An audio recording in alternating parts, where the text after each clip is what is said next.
If you're able, please stand for the Pledge of Allegiance. I pledge allegiance to the flag of the United States of America and to the republic for which it stands, one nation, under God, indivisible, with liberty and justice for all. Let's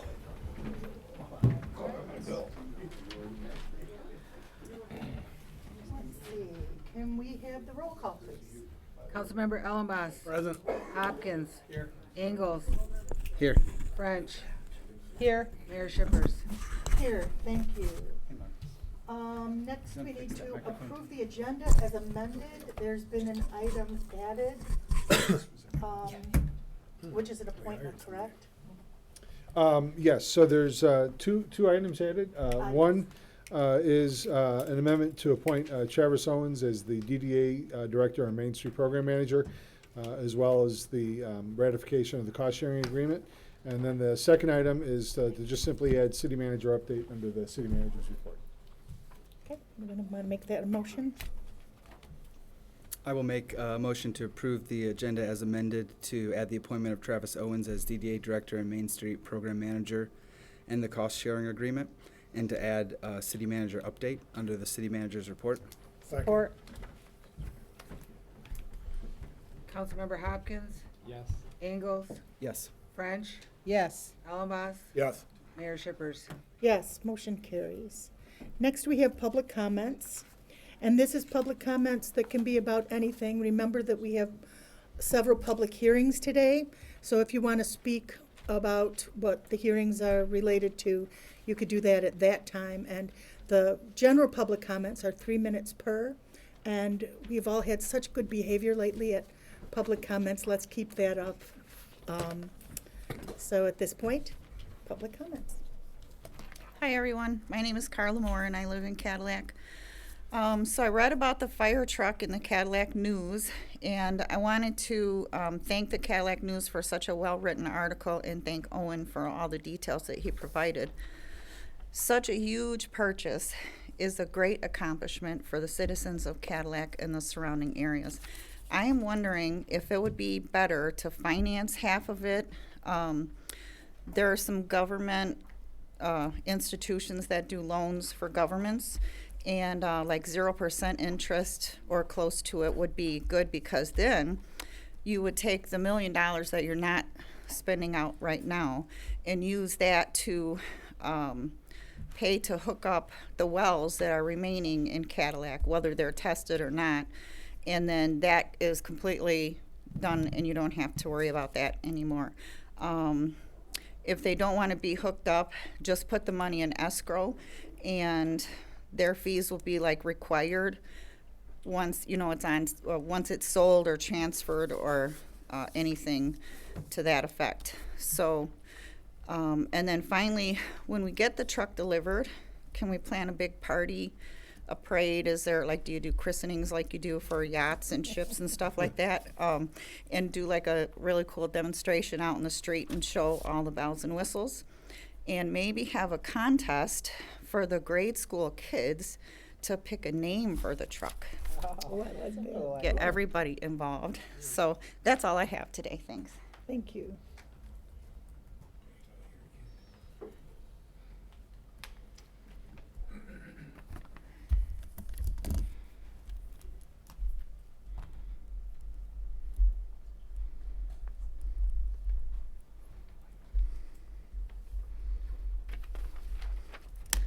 My name is Jim Canfield, and I'm here to speak on behalf of the people who are going to be hurt by the proposed increase in water and sewer rates.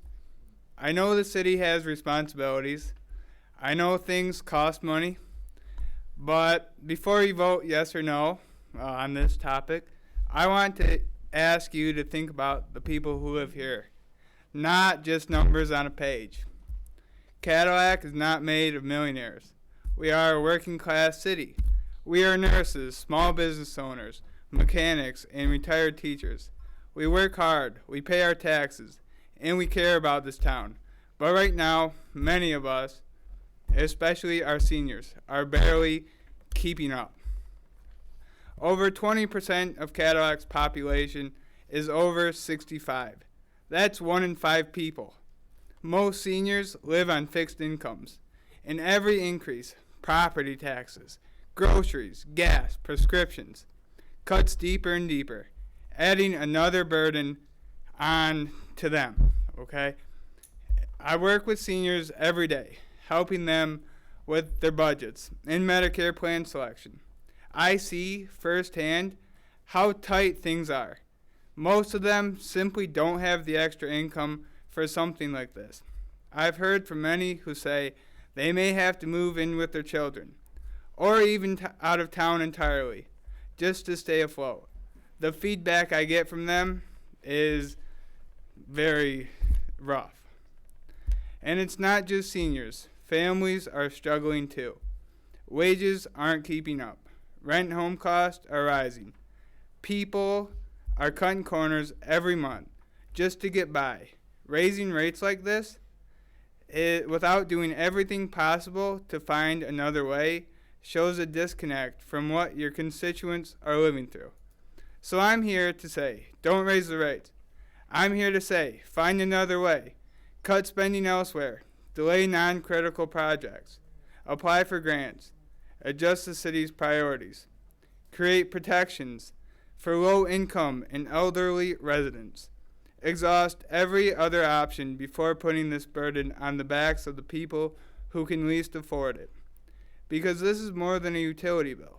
This is about people's ability to stay in their homes, in the community they love. If we keep making Cadillac more expensive for working people and seniors, who are we really building the city for? Thank you.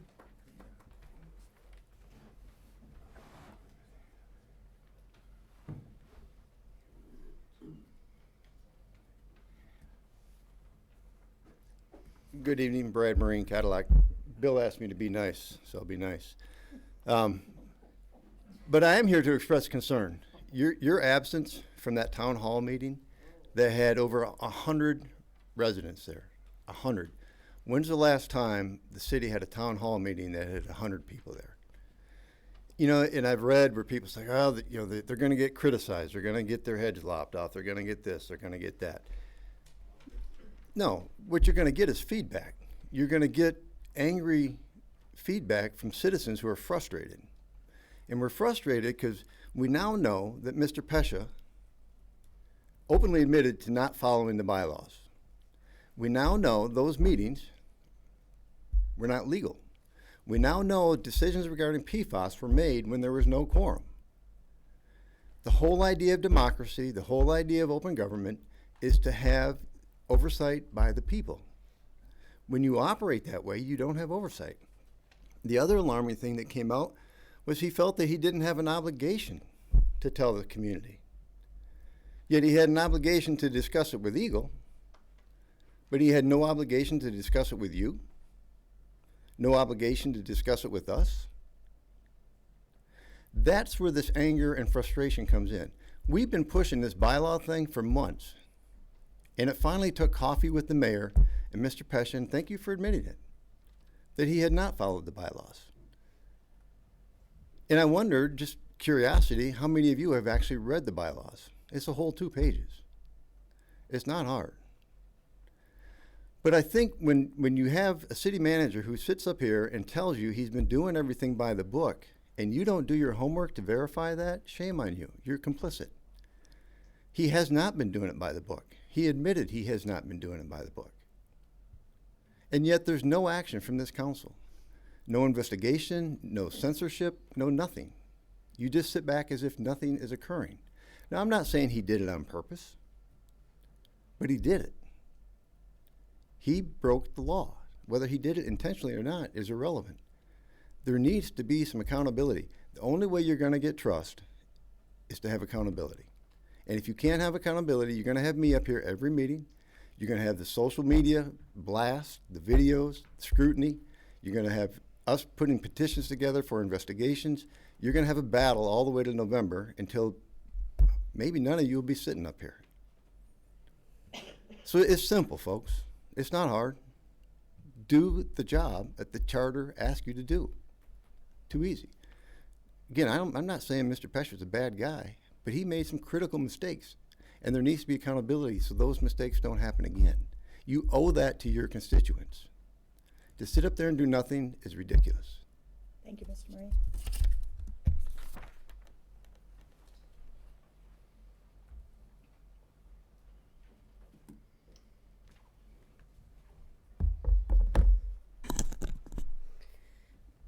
Jerka and Amira Kiley. Council, let me introduce you to your youngest audience member. This is my daughter. She is 3.5. She won't be filling out a FOIA request or reading an ordinance tonight, but she will be living with the outcomes of your decisions. We're here because every child in Cadillac deserves clean water, open leadership, and a safe place to grow up. That's not a demand, it is a duty. This is a defining moment, one that asks whether we're reactive or responsible. And just so there is no confusion, I'm not the eyes behind the curtain. I'm here, she's here, and we are watching. Thank you.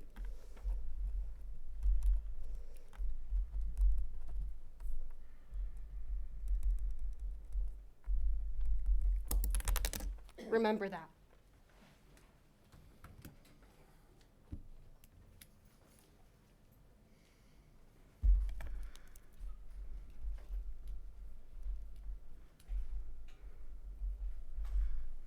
My name is Alicia Garber, and I'm here to talk about biosolids and their alarming impact on our land, our food, water, and ultimately our health. Biosolids are the byproduct of treated sewage, often used as fertilizer or soil amendment. While this may sound beneficial at first glance, we cannot ignore the mounting evidence that suggests otherwise. As these substances are dumped onto our fields here in Wexford County, they are not merely enriching our soil. Instead, they are contaminating our land and our food supply, water, and jeopardizing our health and the well-being of our families and neighbors. Every day we consume food grown in soil treated with biosolids, unknowingly inviting these harmful contaminants into our homes. Oops, sorry. These contaminants can lead to serious health issues, including gastro disorders, respiratory problems, and other chronic illnesses. Our children, who are especially vulnerable to environment pollutants, are now at increased risk of developing these conditions, and this is simply unacceptable. I know the danger firsthand, as I live next to a biosolid field and have been shocked to find that I tested positive for some of the highest PFAS levels in our township. This is an alarming reality, underscores the severity of the situation and the urgent need for action. If our animals are not allowed to go near these fields for 30 days after biosolid application, why should it be acceptable for the harmful substances to be spread near our homes without any notification? Moreover, I've learned that every time these biosolids are spread, they affect the people nearby first and most. Soon, the contaminants begin to move and break down, only to return with the next spread.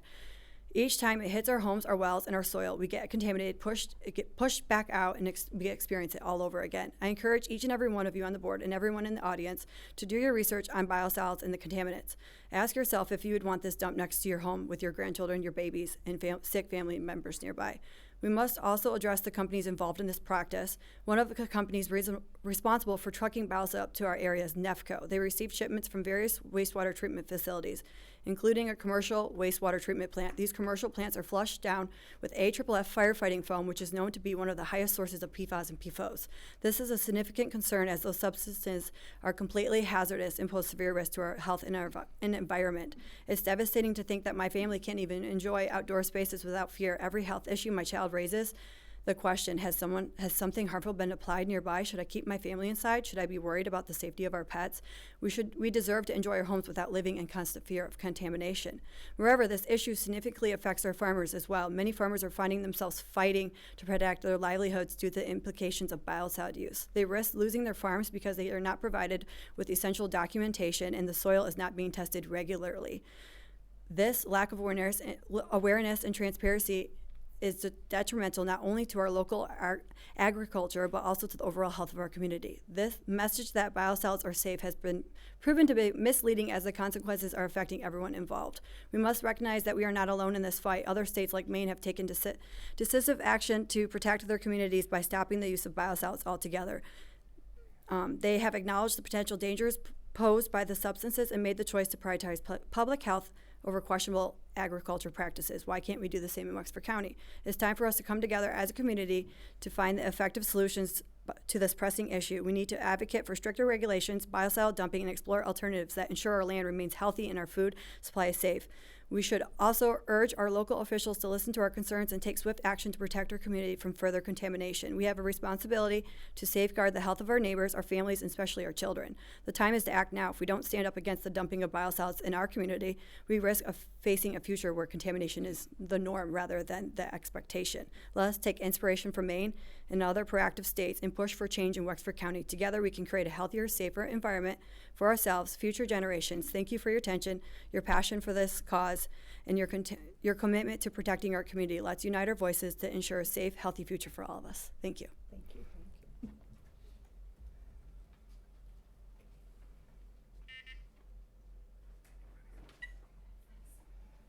Okay, seeing nobody else. Oh, I have somebody else coming up?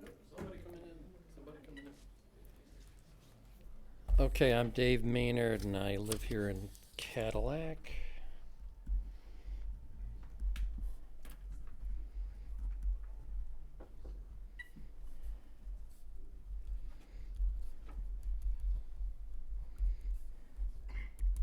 Okay, I'm here to support the raising of the rates for the utilities. One good analogy would be if you buy a car or a truck and you expect to drive it for whatever 10, 15 years, you're going to have to maintain that vehicle, change the oil, tires, brakes, and stuff like that, maybe an occasional expensive repair.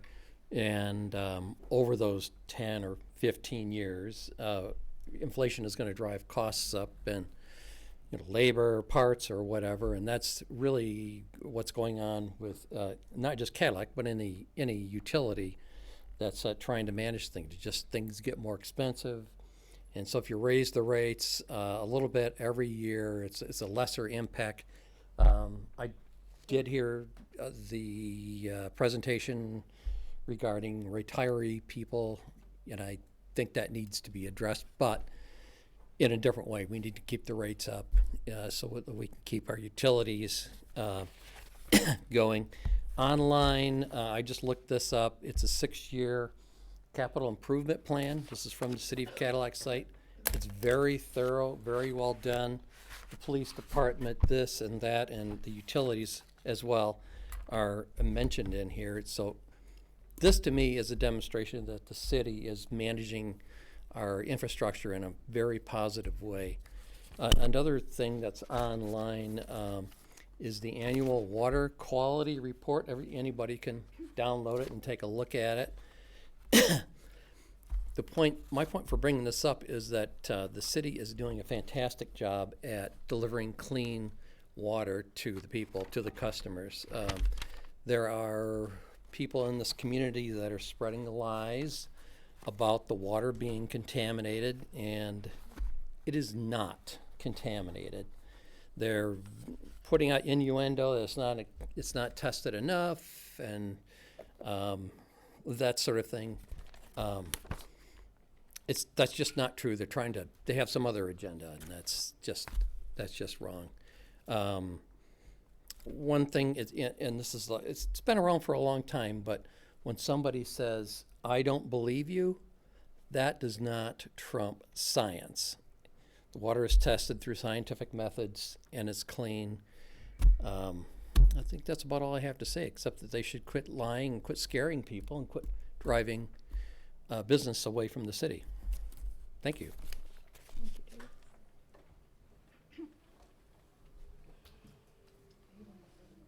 Hello, Susan Giftis, Cadillac Advocates for Clean Water. I'm glad that you guys are testing private well owners for PFAS. As you know, we've been doing that all over the community and in Herring Township for a while. I've been having people reach out to me over the last couple weeks saying that their wells were tested at the beginning of April and they still don't have their test results back. I had a woman reach out to me yesterday with contaminations in her well with a test that the city did for her. She received that in the mail. No one has called her. No one has explained the test results to her. No one has told her what to do, where to get clean water, how to filter. She's an elderly woman and she's scared, and that's not right. To follow the gentleman who just spoke, I did just receive a test from a woman in Cadillac on city water with a trace of PFAS in her test result. Right now, we don't know if that was a contaminated test result, but I'm curious when the public municipal water was tested last. I know it is tested once a year. Don't know when that was, but only time will tell. I think she should be retested, and I can get with Jeff to give him her test result. Maybe you guys should retest her well. Test the city water again. But definitely don't leave people hanging when you have a test result, especially for people who have detections. Today I received test results from tests in Herring Township that we did on May 7th, and we've already given them to the homeowners today. There's no excuse for test results taking that long to be given to homeowners, especially when they have detections in their water. They need to know where to go for clean water, to get water deliveries, and to know what to do to filter their water. Please don't make them wait over a month to get their test results. It's ridiculous. Thank you. You're welcome.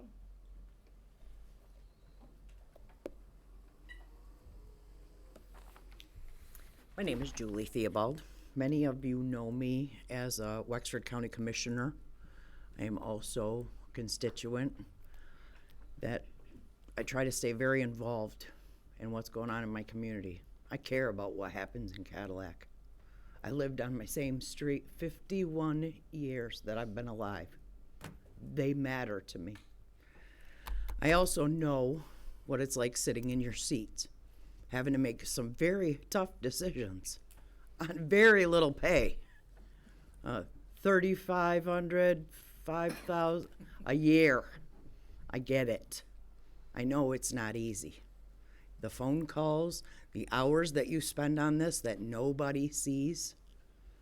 What scares me, though, is people are calling me because they don't feel like you're listening to them. Not just these people out here. Like T.I., I hear them in the grocery store. I hear it at the shop. I'm out volunteering. I hear it all over.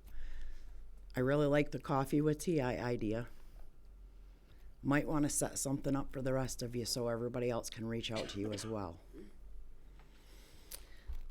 Water concerns me just because that's more money that's coming out of people's pockets. I get it. You got to pay for this stuff. But where's it coming from? So if you could look at other areas to try to exhaust that from any other means, that would be helpful. But I get it. You can't always do that. So please know if I can help in any way, as a constituent, as a commissioner, any and all of the above, volunteer, I don't care. I will do whatever it takes to help facilitate between you, the county, the citizens, the neighborhood. I don't care. I will do what it takes. Thank you very much. Thanks, Julie.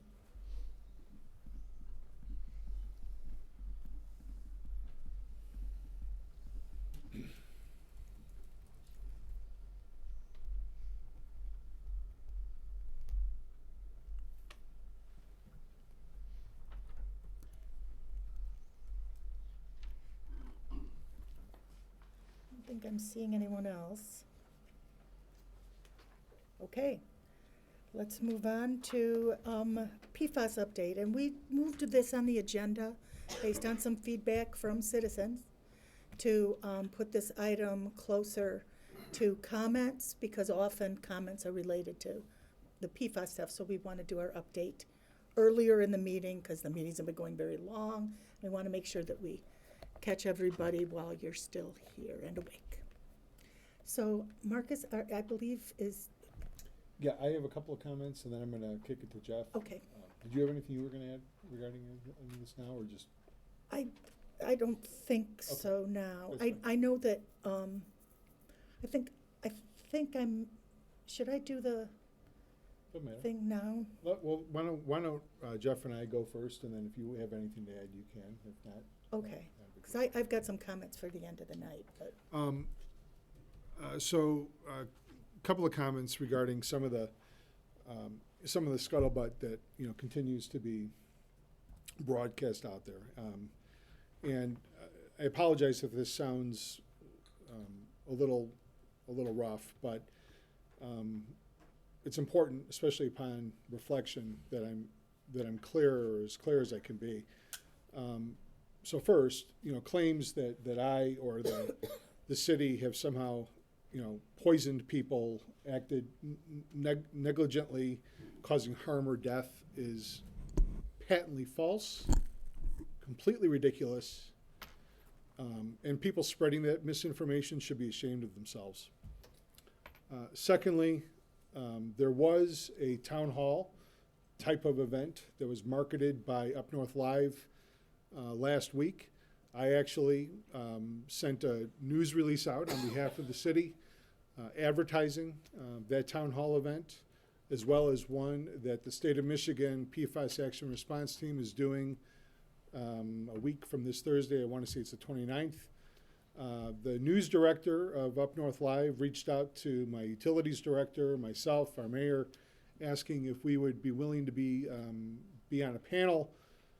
We had inquired who was on the panel in terms of the state, PFAS, MPART agency, health department, Eagle general representation, and or EPA. They said that they had all declined the invitation, and subsequently so did we. That being said, there was still on the panel a city official, actually unbeknownst to me until I saw bits and pieces of the event that was televised. But our chair of our local development finance authority was a member on that panel, did participate on that panel, and is without any shadow of a doubt an official of the city. And so the overly dramatic empty chair stunt showing that the city was not involved, as it turns out, actually was involved. The Michigan PFAS Action Response Team, as I mentioned, is hosting, I want to say it's their third update. One was in person in the high school auditorium, one was completely virtual, and this one is going to be at 7241 East 44 Road, located at the city's water headquarters on May 29th at 11:30 in the morning. I do not believe they are offering a virtual attendance opportunity, but I could be wrong. There is a flyer on our website. There is a QR code on our website as well that they had provided to us with additional information. They're seeking for people to send questions in advance. I'm sure they're going to have this recorded. We're not going to be recording it, but I'm sure they're going to probably have somebody recording it. If not, please try to make it there. I know that the city will have officials in attendance as well.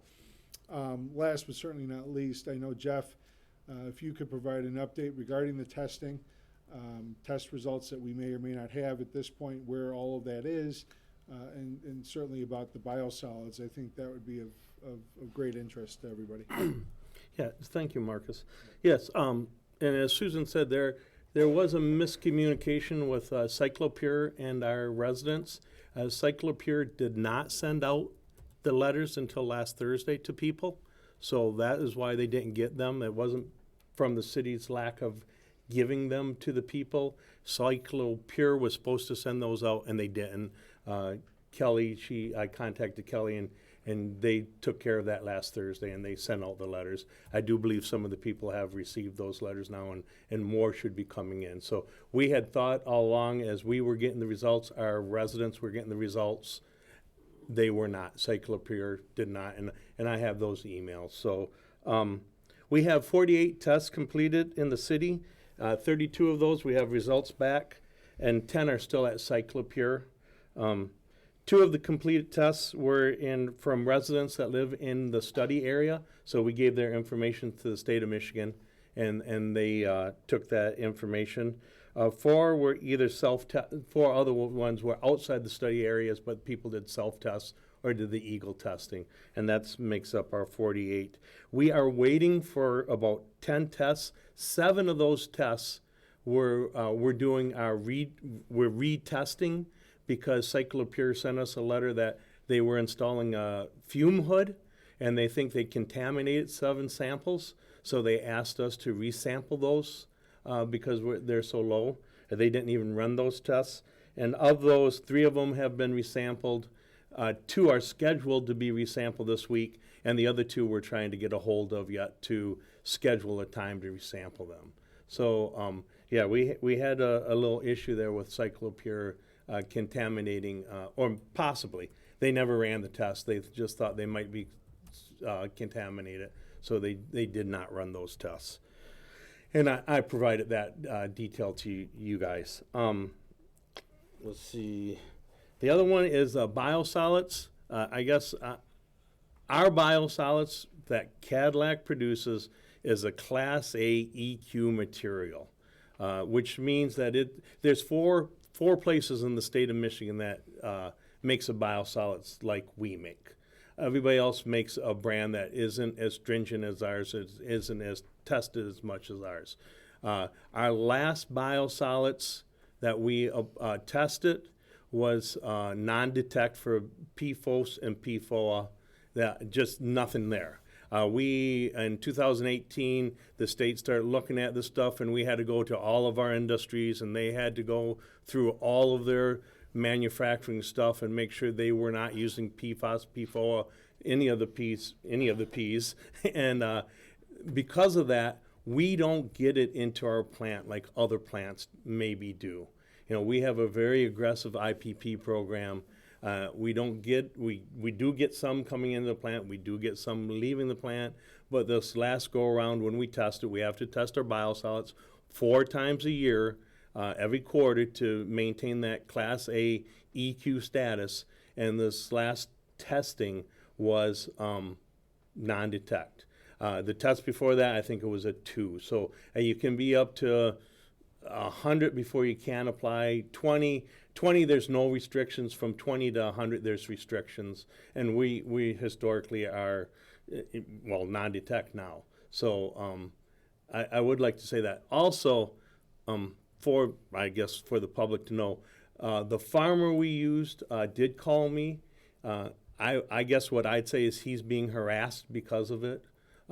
He's having drive-bys his house, drive-by his fields. People are calling him on a cell phone that he has not given them his number, and talking to him and trying to say, have you been educated about the biosolids? Do you know about the biosolids? Which he does know. And he is a very intelligent gentleman. And so he actually tried to educate them back. And they were not interested in that. So it is... I don't know how to say it. I never thought that people would harass somebody for farming, for the right to farm. And they're definitely, he is being harassed on that. So, Jeff, could you just give a very quick update on the city water supply and its correlation to PFAS and testing? And I do believe we're due for another test. Is it this fall or this? We test yearly because that's what the state of Michigan has us testing. And actually the EPA has come out with a new mandate that we have to test in the 4 quarters, which they do the 4 quarters, but they don't have to be contiguous. We'll probably actually test early in June so we can test the later one in September so we can hit the September quarter. Because we want to definitely, we don't want to waste money by testing and just testing and testing. But we are due for the 2025 testing. So we'll be testing, I think, early June and then again in September. So we meet that, the quarters. We did test, we have the unregulated contaminants monitoring, UCMR. I think we're on number 6 now. Every once in a while, the EPA comes out with a bunch of contaminants they want you to test for. The last 2 or 3 has had various PFAS compounds on them, and we've been non-detect on all of them. So, and right now I think we are on the UCMR 6. I believe we're on 6. So, yeah, we are, you know, thankfully, I hate saying it, I think I'm jinxing myself, but we are non-detect for PFAS, PFOA, P everything, and we have been forever. I mean, that can change. I mean, Yeah. It can change. That's why I like I said, but right now we are good. If we did ever get a contaminant, either one of our well fields can supply the whole city of Cadillac with water. Obviously, we'd turn off the well field that had the contamination, run off the other one, and we would obviously get engineers involved and see what we could do to make the water at the one that was contaminated safe. So we have a very robust system in that regard.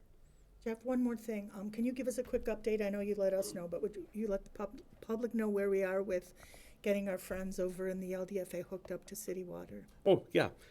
We had 3 gentlemen or 3 people in the area that was not hooked up. We all know one of them we hooked up early. They had a line right in their basement.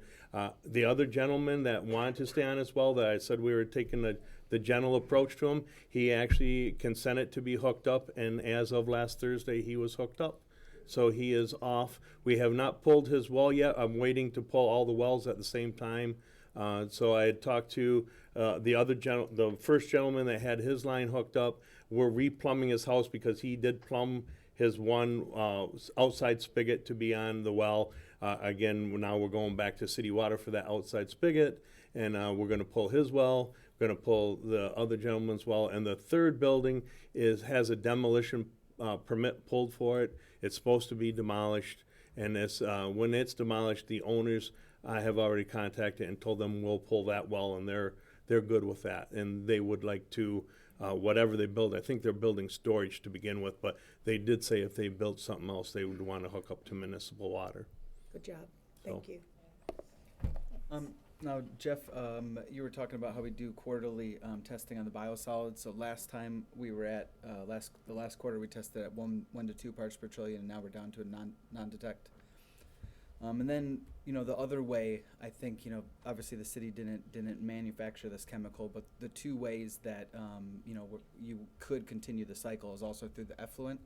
How often do we test the effluent going in the Clam River, and do you remember what the last one was at? I know I do believe, I want to get this right, we test that 3 times a year, not quarterly. So I don't know why 3 times a year. And we were below the federal drinking water standards. We did have some PFAS in there. It did show PFAS. I don't know which one, but it was. I know all of them were below the new proposed or new federal drinking water standards. So how about the Michigan standards? Are they? Oh, well below the Michigan standards. The Michigan standards are higher than the proposed federal standards. Now, those new proposed federal standards, are those the ones that are getting pulled and probably not going through? I do believe 4 of them may be pulled back. I think what I've read, the PFOA and PFOS will remain at 4, I think. And then all the other ones might be pulled back.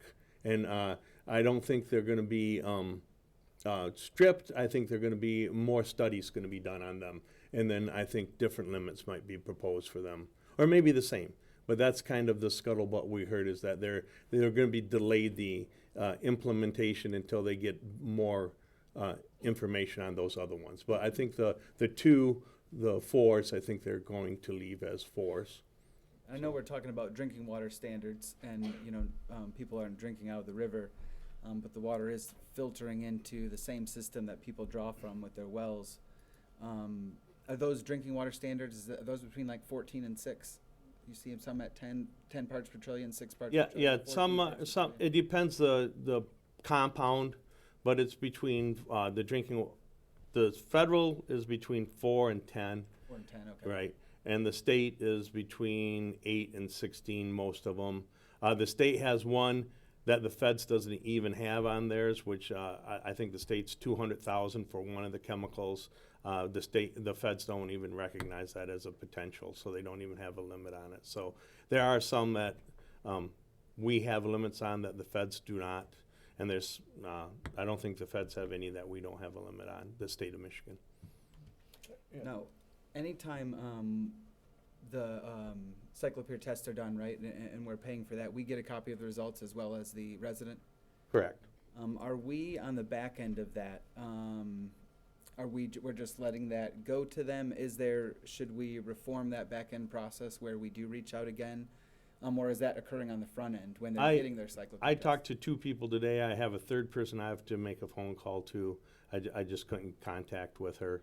But yeah, anything that is a lower test, a test that doesn't show anything, we're just letting that go. But anybody that has a test that shows something, we are definitely reaching out to and contacting them. Especially now that we know that they were not getting the test results. Right. You know, so we started that once we found out they weren't getting the test results. We thought they would be calling us with their questions, well, they weren't calling with questions because they weren't getting the results from Cyclopure. So if people get results, even if they're low, if they have questions, they can always call. Of course, that's why we're here. You know, and that's what most of them are. Is so far I've only seen one that is very problematic. That I want to reach out to the person. The other ones that there are some there, but it's nothing. I mean, they're numbers, but the one was problematic. So. No, I think one of the one of the main reasons that we talked about this was to be able to plot the data points on the city map as we collect this. Are we encouraging them to contact the clean water advocates? Are we plotting them on our own map? Because as we move forward with decisions, if grant money becomes available and we have to decide where that grant money goes, how are we collecting and using that data, or encouraging the residents to put that data out there? Well, we've been I understand they have a right to privacy. Right. Well, that's part of when we do the testing. We tell them we're sharing their data. We'll keep it discreet, but we're sharing the data. We are sharing it with the state of Michigan. We are getting the data to share with the Clean Water Advocates. Susan reached out to me last week, and they're actually going to share some of their data with us. Their data, in both ways, it's going to flow. So we're getting it together. Today we just had all kinds of problems out at the wastewater on the server, so we couldn't get it done today. But we are going to share that with them, and we will plot it on our GIS, especially the hits. Well, we'll plot everything on our GIS for us to know, so we know where we need to extend our infrastructure inside the city. Yeah, because I think when with the hotspots too, the misses sometimes are just as important as the hits when you're isolating a single area. I have one more informational question. I know as the tests are coming back, some people have the water mains or water lines in front of their house, and we're talking about our current system for special assessment on the city portion versus what the resident is expected to cover. Can you talk about how that process works, the 20-year special assessment, what that takes us up to, what the resident then has to do beyond that, and can you talk about that? Yeah, let me, if you don't mind, I'll right jump ahead. in. That's a great question. Right now, there is one resident off of West Division that is interested in looking at essentially a special assessment for one. The city code does have language regarding that. There's language regarding how to establish a special assessment for a whole area, which would be more than one, as well as language regarding how to establish a special assessment just for one. I do believe that the amount of time that could be maxed out is a 20-year period. There are some steps that we still need to further get clarified with legal. I'm hoping to put together a flyer sometime within the next couple of weeks that will help us make it a lot more user-friendly versus just asking people to look at our code. But part of the process would require them officially notifying us that they're interested. We would work with engineering in developing a price quote and developing, essentially what that estimate is. Ultimately, it has to then get referred back to City Council. City Council has to establish the assessment area, may even involve a public hearing, even if it's just for one, not entirely sure. But there is sort of a drawn-out process for it.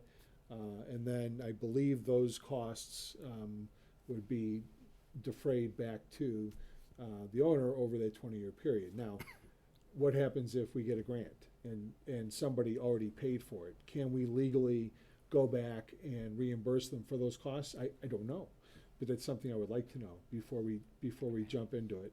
And then likewise, there are certainly a policy question council will have to contend with, and that is, is the city going to help defray any of those costs, whether the costs are installation of the water main within the public right of way, or costs of the private service line that connect the water main to the house, or the house to the water main, however you want to say it.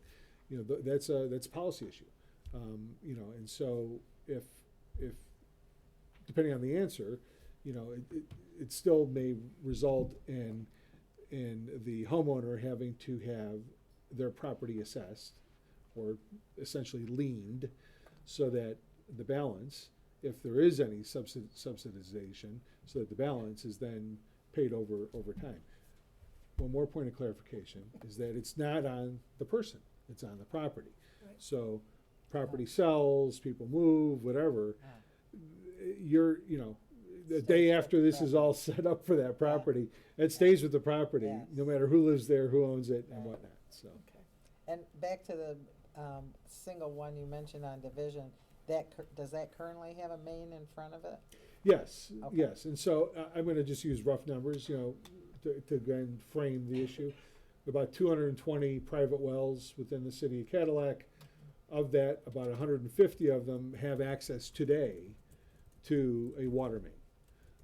Right now, I'm aware of one party that would love to just connect if they could right now. There are a good handful, I want to say 20, 25 maybe, that live on Marathon Drive. So if we can get that extended, and again, we're waiting to hear back. We've applied to the feds, we've applied to the state. We're looking to see if we can get outside funding to come in to pay for that cost and to pay for the closure of the private wells that are on those properties to make this as painless as possible. Otherwise, you know, you are talking about a $350,000-ish project that funds would have to come out of the ratepayers' piggy bank, so.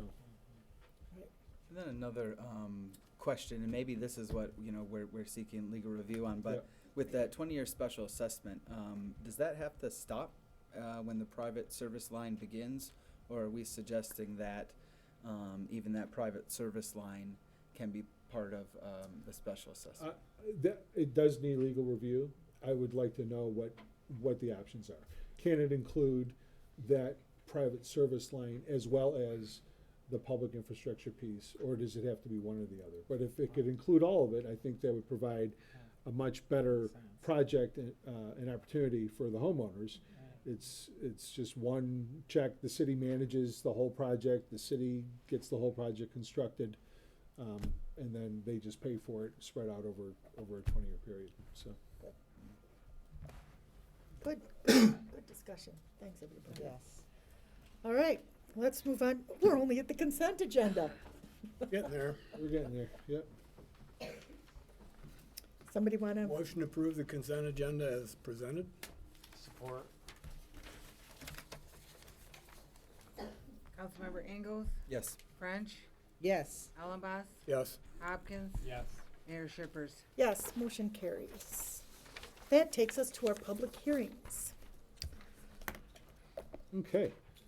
Mayor, members of the city council, we do have a couple of public hearings that are, well, actually all three are very related, but the first two are regarding water and sewer rates.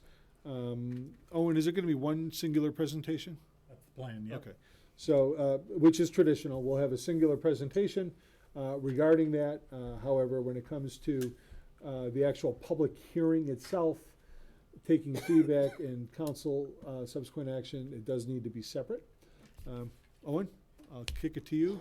Yeah, I just want to introduce, some of you have met him before, our rate consultant from Municipal Analytics, John Kaiser is on, he's online to present to us tonight. And he's going to go through a brief presentation of about 10 minutes, and then we'll have time for, once the public hearing is done, questions and responses and additional information. So I'll turn it over to John. Thank you, Owen. Good evening, everyone. And listening to the comments, this is obviously a difficult decision that Cadillac is facing related to water and sewer rates and quality. And unfortunately, you're not alone. This is an issue that is being discussed everywhere across the country right now. But I'm going to just walk through some slides that talk about the water and sewer rate analysis and remind folks that this is a financial analysis. And as elected officials, the council is responsible as fiduciary agents for this public utility. And to maintain water quality and service, you have to make investments in the system. So I'll go from there and just talk about where things are. So I presented a year or so ago and talked about what the rates needed to be. And council at that time decided to not raise rates. So what we're finding at this point is the utility finances are weakening to the point where you now have a structural deficit operationally. So even without spending a lot of money on capital, you're starting to face a situation where your revenues are not covering your costs. And this is a chart on this slide that was actually in the city's budget. I'm sure many of you have seen this. But there's a lot of years here where there weren't increases. And what's happening is by not increasing revenues, costs continue to increase and you're falling behind. So it's important that we need to address the operating side of this and work on the capital. There's a lot of infrastructure that people don't see, that's underground, that's hidden in back corners, that provide the services that are needed to get the utility to the customer or take the wastewater away and treat it. So back in 2017, the city did, as part of the water asset management plan, agree to fund the maintenance of the system and preserve it by adjusting rates. And that's kind of been stagnant. Trying to keep up with it, it's not an easy decision politically. And people that are in a small community, everybody knows everybody. So it's a very personal decision when you're accepting the fact that you have to pass costs on to customers. The highlighted area here is that capital improvements have been deferred and continue to be deferred. The longer they're deferred, the more it's going to cost. These are not things that you can simply say, we don't want to do it. The analogy of a car that somebody made earlier was great. If a car breaks down or you run low on oil and you don't replace it, the engine will fail. If you don't put air in the tires, eventually you're just going to run on rims and the rubber will go away. So we're trying to prevent that. And an emergency repair, somebody just gave me some numbers. I think it was 52 times more expensive for an emergency repair than it was for a pre-planned maintenance expense. What we have in the model, we're looking at a long-term model. We're focusing on the next 5 years. You have a 6-year CIP that's included in there, trying to figure out how we can, as best we can, smooth rates with the lowest possible increases to keep things going and start to make the investments in the system that you need. So we're looking at your operating costs, your debt, your capital needs, trying to put all that together, forecasting where those costs are going, trying to be as conservative as we can with what was going to happen operationally so that we're not over projecting costs. The capital plan is in there. We worked a lot this year to try to figure out how we can align the capital so that as debt is coming off, we can add more debt to pay for some capital rather than increasing it now. So we'll get to that a little bit later. We also looked at your cash reserves, and it's important to maintain those reserves because you have financial needs. Again, if an emergency comes up, you can't just go and charge $500,000 on a credit card to fix something. So we need to have cash available. Cash is also the tool that you can use if grant money becomes available. There's often a 20% match or 50% match on a grant. If you don't have the cash, you can't even apply for the grant. So we always want to make sure there's enough cash there to keep the utilities liquid and to be able to leverage those dollars on any money that becomes available either at the state or the federal level. And again, we looked at the capital plan and how we're going to fund that. We can layer in debt, we can use cash, we can try different strategies. So what we've done is try to optimize the amount of investment that's needed, and the funding mechanism so that we're balancing the cash versus debt. I discourage communities from going too much into debt consistently, because once you get into that, it's really hard to get out of it. So every now and then, taking on some new debt to fund a significant improvement or series of improvements makes sense. Otherwise, these costs won't go away. These are utilities that are here forever, and many of them have been in the ground for decades and decades, and those pipes and pumps and things are wearing out. So we need to make sure those are replaced. And then again, trying to smooth the rates. We don't want significant rate increases and decreases, and like you've seen back here, zeros, threes, tens. It would be nice if it was just a nice 5%, 6% increase a year. People could predict it. So in the rate model, what we're looking at here is just a summary of things, and I'll take a quick second to describe what this is. The area chart in the background here, those are all of your expenses. So this blue area, that's the largest area in the area chart, that is your O&M expenses, your operations and maintenance. The lighter grayish blue area here is your existing debt service. And then over here, we have an even lighter blue that is new debt service. And you can see, looking back historically and forward, we're trying to keep that debt service pretty consistent. The green area is your capital investments. So you see here, there's been some deferred maintenance because there hasn't been money to actually make the investments needed. And now we have to catch up in the next few years on some of that capital that's been pushed off to the future. So to do that, we're going to borrow some money. That's this red bar here. We're going to borrow some money to fund that, a little bit more borrowing here, again, trying to keep the rates as smooth as possible. These bars in the front here are your revenues. We have your ready to serve, your usage charges, some grants, some other charges that are coming in from various operations. And then the red is the debt service. The solid black line, that's the cash balance in the fund. We're trying to keep that cash between the red and the black dotted lines as much as we can to keep rates smooth and to keep the cash available. So again, by funding with some debt, we're able to get the cash where it needs to be, and then maintaining steady rate increases is the strategy that we're going for. Overall, over the forecast period, we're looking at operating costs going up about 3.6% per year.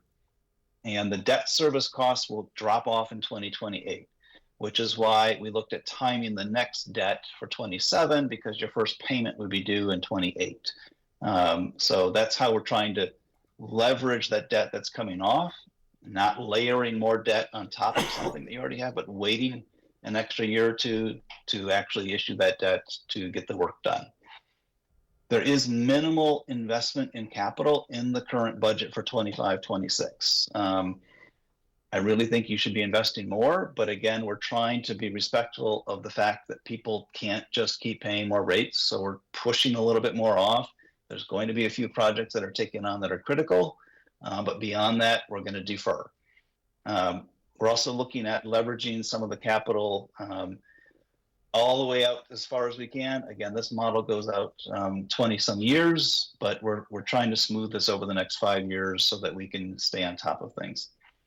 Over this period that we're looking at, there's about $2.2 million in capital planned. Obviously, if things are done to address the PFAS issue and add more customers, how that all is managed is going to be another question to deal with. So what we're looking at right now for the upcoming fiscal year is a 4.5% increase on water and an 8% on sewer. And it's going to be that way for the next 5 years. Unless you get more usage and more customers, it might go down. If you're able to get some grants to pay for some of the capital, that would reduce that. On the flip side, if you lose customers or people use less water, you get less revenue. Or if there's additional investments needed, that could increase the need to raise rates more. But this is the forecast going forward. When we look at these two numbers combined, a typical customer is going to end up paying about a 6.5% increase, which equates to about 10 cents a day. So trying to keep this in perspective, 6.5% sounds big, 10 cents a day That's what we're looking at for the actual cost. The increases are, like I said, more or less, could go up or down, but we look at this every year so that we can make sure we're always staying on top of what your needs are. And I will point out that I'm just working on 2 projects right now that we're looking at 20% increases.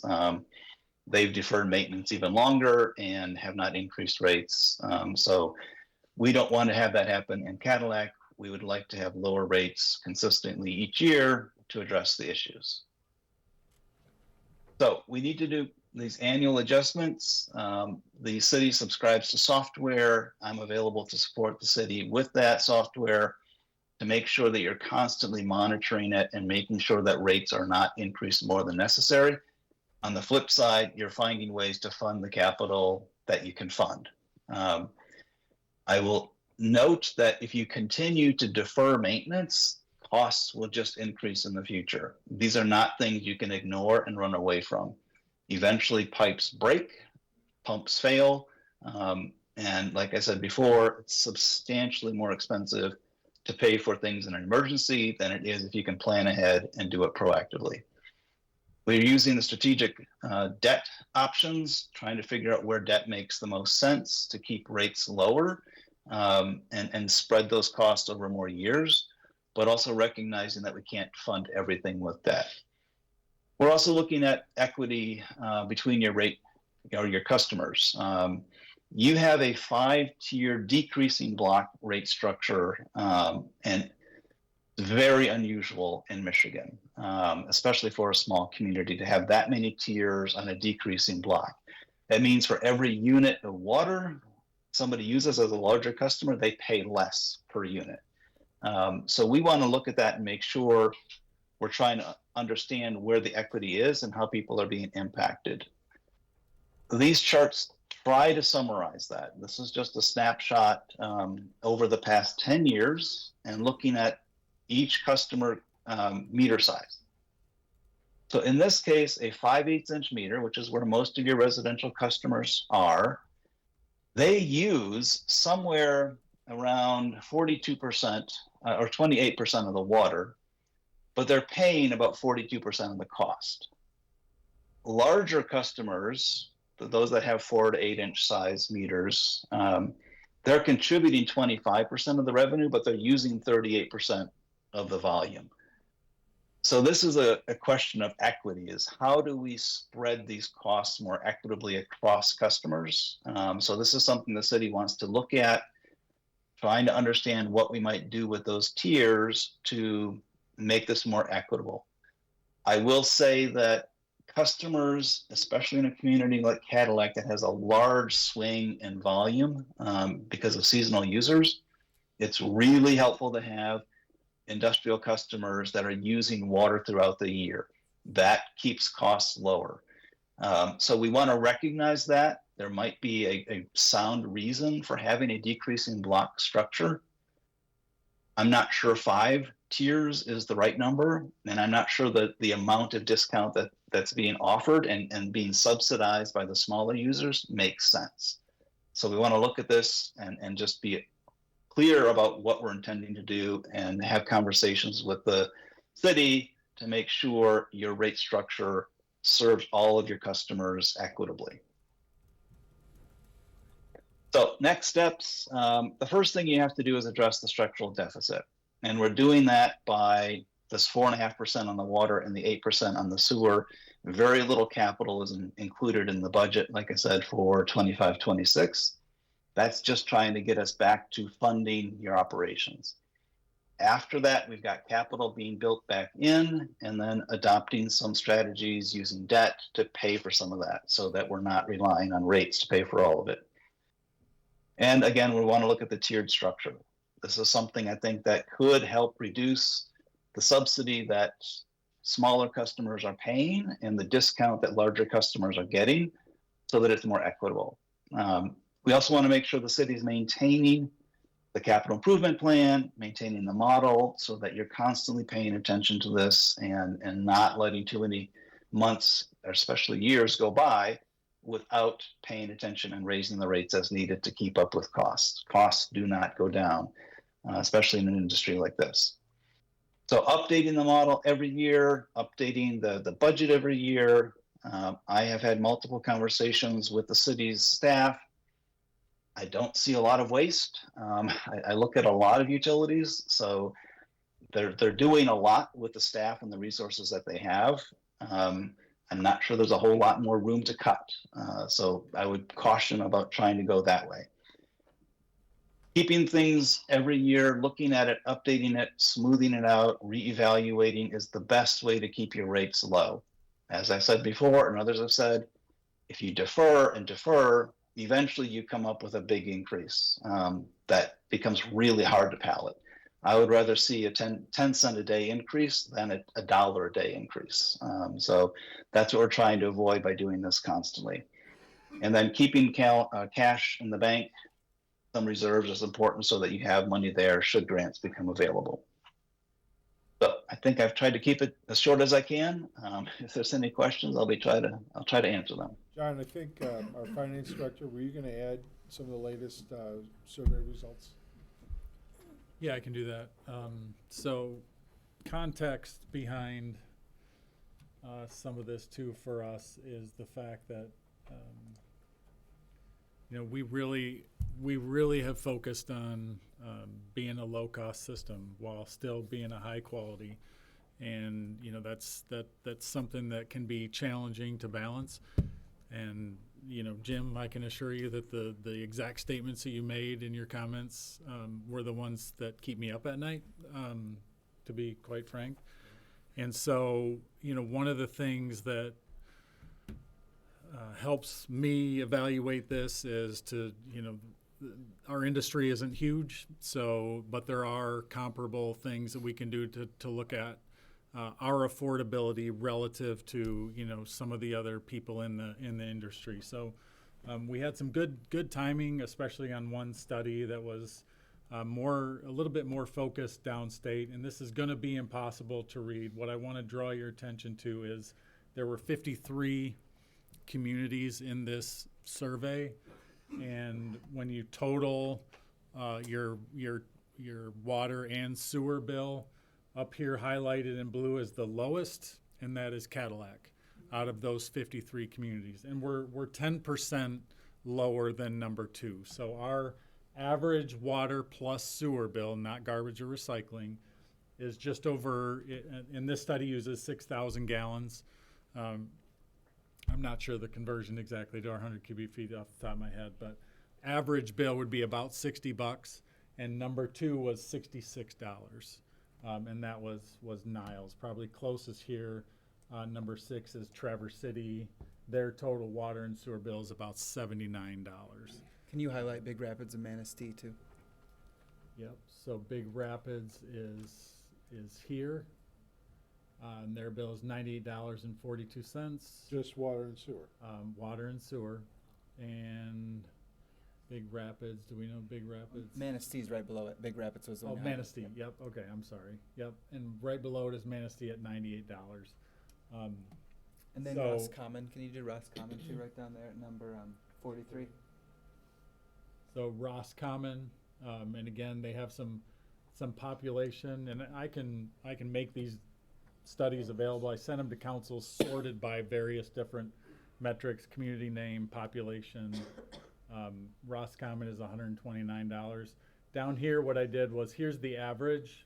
So the average total water bill in all these 53 communities is $45.18.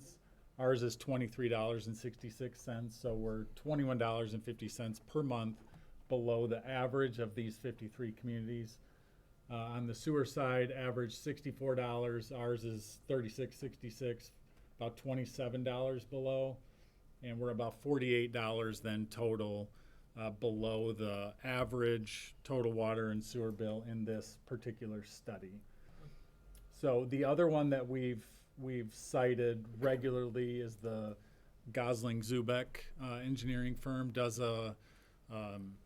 usually it's about triennial. This one went from 2021. We just got it about a week ago, a little bit, maybe it was just after the last meeting, I think, so about 2 weeks ago. the Gosling-Zubek study. And again, the point of the chart isn't so that you can read every community. What I want you to see visually, again, Cadillac highlighted in blue. There was a few less respondents this year. There was high 40s for both water and sewer last year in this study. This time there was 27 in water, 30 in sewer. Cadillac is the 6th lowest in the water, and then the 7th lowest in sewer. And I think what I did here with the other colors was this would have been a community that was higher than us in the last study and may have jumped underneath us. Then the purple was a new study. So 6th lowest in water out of 27, 7th lowest in sewer out of 30. And then if you combine those for the, I believe, 26 communities that have both water and sewer, we were 5th lowest out of 26 systems in that particular study. Can you just highlight Herring Township, which is on this list? Yep, so Herring Township is here for water, $35.08 per month. And then down here for sewer, $90.46. And down here at number 23, $125.54 combined is how Gosling-Zubek reported that. And again, the comparisons to the average between the other communities and Cadillac, so we're about $34 per month for total water and sewer bill, below what the average was for the 26 communities in that study that had both a water and sewer system. The last thing I did was I had sent out a message trying to just gauge what some other communities were doing in terms of their annual adjustments. Didn't get a ton of responses, but these were what I did receive.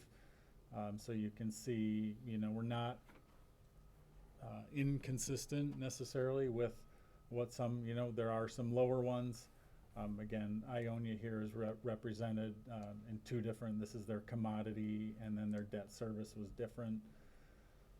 Spring Lake did something different. They really increased their readiness to serve, which is a quarterly charge, and a little less on the rates. A community like Middleville that is 10% for both, and they passed that for the next 5 years. So Manistee, one of our closer neighbors, 7 for water, 2 1/4 for sewer. So you can see again, not I guess out of line is what I'd say. John did show this particular chart in his presentation, but I just want to highlight it again, including the proposed changes for the current year. If you take a look at what Cadillac has done for the last 5 years, and again, 5 out of 15 years were 0. Our total average water rate change has been 3.2%, which is just shown right here at the bottom. And then the average sewer change has been 2.7%. You said that includes? That includes the proposal that we're looking at right now. Again, pointed out at the water and sewer presentation that even with that, we've not done nothing, I guess, is how I phrased it before. We have spent about $10 million since 2010 on water and sewer projects and investments. This would include building equipment and infrastructure, and just over $10 million with pay-as-you-go cash. So I think what we're hoping to see is that we compare favorably. Again, the statement I wanted to make regarding that was that doesn't give us license to without due process and good analysis, try and catch up by any means. But I think what it shows is we've really focused on affordability. And I think, as John's information shows, part of that has been to the detriment of having the funds to make ongoing investments. So it's time to I think make some difficult choices to try and make sure that we can keep our our pure water system pure and operating efficiently and effectively. And that's something that we're very committed to. And again, did not want to be here tonight without all the thorough and right information to present, to show, again, that this isn't us grabbing air for rate changes. This is us really doing a deep and thorough analysis of our system, of its finances. You know, I can cite data all night long talking about things that have gone up. Construction about 115% over the last 15 years. I think probably many of us have felt that. We also had a big event in 2019 that really eliminated something that helped us for a number of years, and that was leachate treatment from the landfill. We went from $500,000, $494,000, to zero in 1 year. And that 494 at the time represented 12.5% of our budget. So that was just 6 years ago to go from $500,000 to zero, 12.5% of our revenue. And we've done that again over these next succeeding 6 years without really having to make dramatic and hurtful adjustments to the rates. So don't want to be long, but don't want to be short because I want to make sure we have all the context. So probably appropriate for the public hearing at this time, public comments, and then some discussion. Okay, then I will open this up for public comment. And with it being a public hearing, you have 5 minutes. Is this just for There are water? 3 separate public Oh, hearings. yes, so the first one, yes, sorry. Thank you so much. The first one is for the water. Can I kind of combine mine? Of course. Okay. First, I'd like to say that I don't have an issue with the $3 a month this month. Next month and the month after is always what scares me. I'm one vehicle away from being down a job, a meeting, something where I have to scramble to come up with water bill, light bill, something. So I know my neighbors and friends in the area also have that concern. With that said, another concern I have is water is not considered a utility in the state of Michigan. So if Julie has her car breakdown and she goes to find help for that said water bill to get help paying for it, it's not considered a utility in the state of Michigan to get any kind of help for it. There are a few organizations out there, DHS one of them, Salvation Army, they are also another one that will help with water bills, but for the most part, nonprofits cannot help with those water bills. I would really love to see at some point the 75 turn off, turn on fee that is on the water bills. A little sliver of that taken out to help with the low income individuals that are struggling to make their water bills. Or a smidgen of a percentage donated to a nonprofit that can help people that their car broke, something happened. Last and final thing, I'd also like to see a separation of the water, the sewer, and especially the waste. I know many of you know that my brother passed away. I acquired his house, and now we're trying to go through his belongings, and I can't just rent a dumpster because there is a contract with the city. So now I'm bringing stuff from his house to my house and trying to sort through it, trying to figure out this whole, how do I get rid of some of the things that are too big to go in a dumpster? What do I do? Can I take it in my truck and take it to the landfill? If I could just rent another container from the city, that'd be grand. I don't need water, I don't need sewer, nobody lives there, but it might be a way for you guys to get some extra income. Thank you.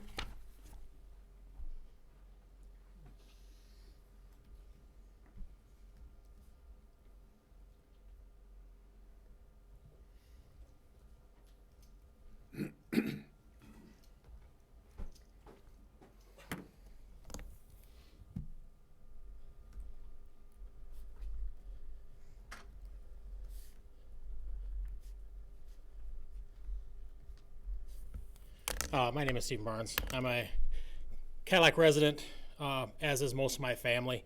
I guess my thing here more than anything is I think the irresponsible thing would be to continue kicking the can down the road.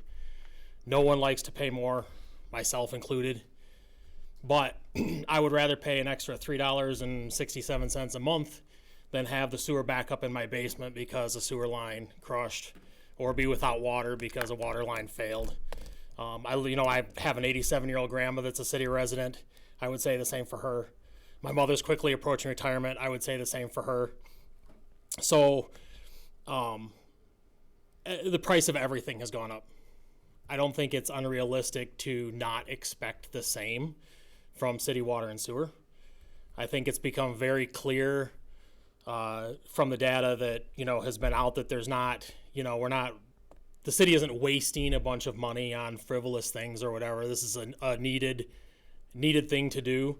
I can also tell you, I also have a property in Herring Township. I pay more than double the bill for that piece of property than I do for my city resident, at which I use more water and more sewer. So I don't have a problem with the prices that are being charged. They're quite reasonable.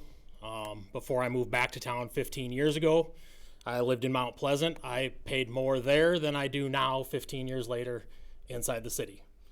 And that's just, my personal experience based on real numbers and real fact. I do also, however, encourage you to look at the, 5-tier system and some disparity there. I do think that is something that probably should be explored a little bit. And it sounds to me from what I've heard that it's a system that's been in place for a long time, and I can see some reasons for it. I had a conversation with Lee Richards about some of the use for industrial, and I need to have a conversation with them because there's some legitimate things on the other side. It's not all just, the homeowner is subsidizing. No, a lot of it's used for cooling. It goes in clean, it comes out clean. There's not a lot of costs associated with it. I get that side of it too. But things have changed. Technology has changed. Uses has changed a lot in the last couple of decades. And maybe it's time to dig a little deeper into some of those issues as well and make it more palatable. But I do think it's very, very important that we maintain a quality system, especially with all the concern about having quality water to all the residents and stuff that's going on right now. I think the worst thing that could happen is to allow the infrastructure to fail and cause even more problems or more concern than we already have. Thank you. Thank you, Steve.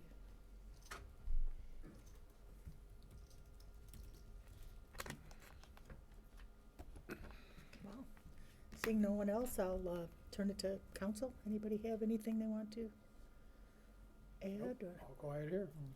Can you talk about the process, what the city does when somebody gets behind on their water bills, either Jeff or Marcus? I know we talk about this, I think, every time this comes up. No, that's great.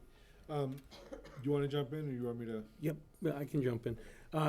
Let's say a person uses your water in January. So at the end of January, you'd get we'd go and do a meter read.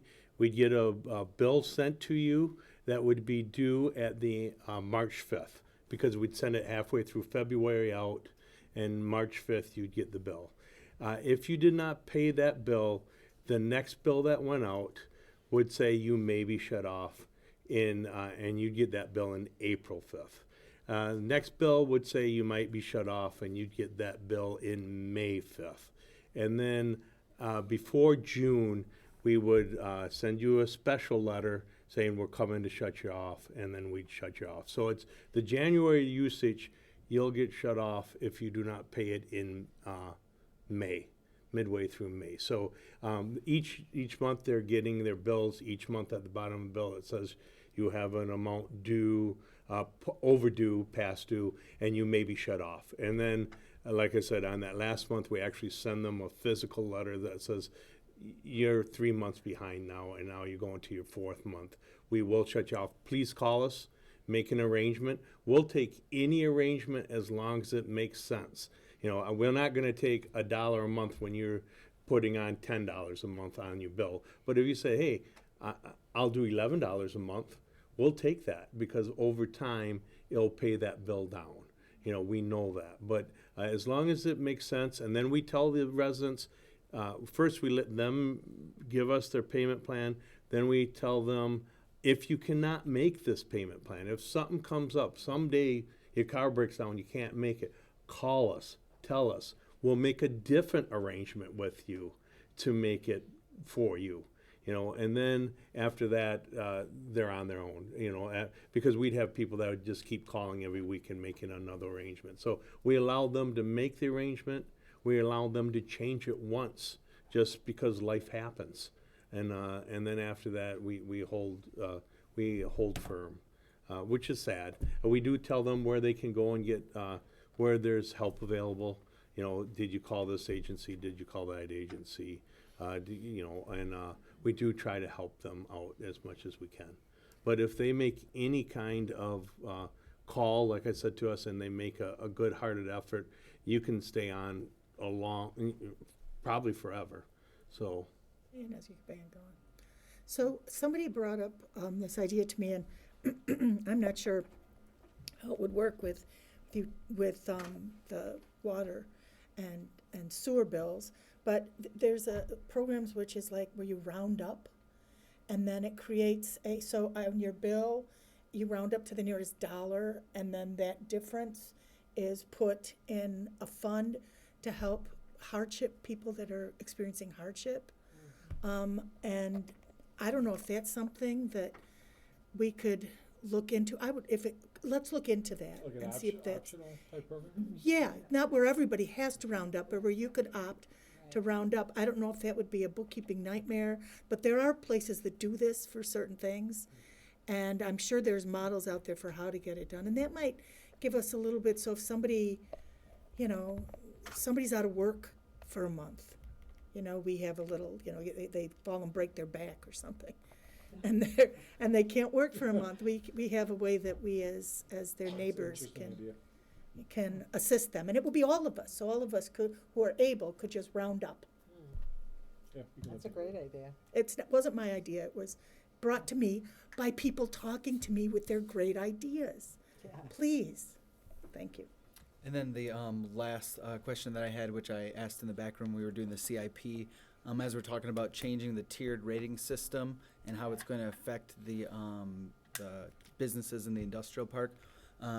Like they have a heads up on this. We've been telling them for how long that we've been discussing this or looking at that. Can you fill in that story? So we started that conversation vis-a-vis through a couple of different groups that I'm a member of. There's it's called the Cadillac Area Industrial Fund, and then there's the Cadillac Area Industrial Group. One is a formal group, one is an informal group, and that conversation started over a year ago. Some of the people have changed, but just recently, it was either earlier this month or late last month, mentioned again in front of one of the groups that, you know, we are going through, you know, this change, and the groups are composed of the largest industrialists in town, and they're aware. I mean, they first of all, most of these companies are owned by international folks, whether they're privately or publicly held. And then the second thing is, you know, their edict that has led to one degree or another, as our consultant has talked about, is, you know, water saving, environmental friendly technologies. And so it wasn't necessarily done to reduce costs. In fact, they all encumbered costs to bring on the technologies. In fact, years ago, Cadillac Hastings received, programs don't exist anymore, but an industrial facilities tax exemption abatement from the city to help them bring on what's called a water cooling device, which in turn, you know, helped them save a significant amount of their usage. So there is a level of awareness. I think everyone would like to see what it'll look like. But as the data has shown, and all this is data driven, you know, we are very much so at the bottom in terms of our overall rate structure. Doesn't mean that I or anyone else like to pay more for our usage, but, you know, we need to make sure that we have a system that is sustainable and is you know, going to be able to provide for both our businesses and residents alike. Thank you. Did they seem to be open to changing this tier system, the industrial? You know, it's, I don't want to put words in anybody's mouth. I think, you know, they understand change will ultimately be coming, because nothing stays the same forever, and it's a wait and see. Let's see what it's gonna look like, so. Anyone want to make a motion? I'll make a motion to approve the resolution to adopt the ordinance to amend section 42-201 and 42-202 of chapter 42 of the city code to adjust the water rates in the city of Cadillac as recommended. Support? Councilmember French, Yes. Ellenboss, Yes. Hopkins, Yes.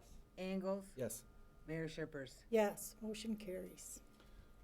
Mayor, members of the city council, we do not have another presentation. You heard it as a part of the first one, and so it'd be appropriate to open up the public hearing for sewer. Okay, if anyone would like a specific comment related to sewer adjustments?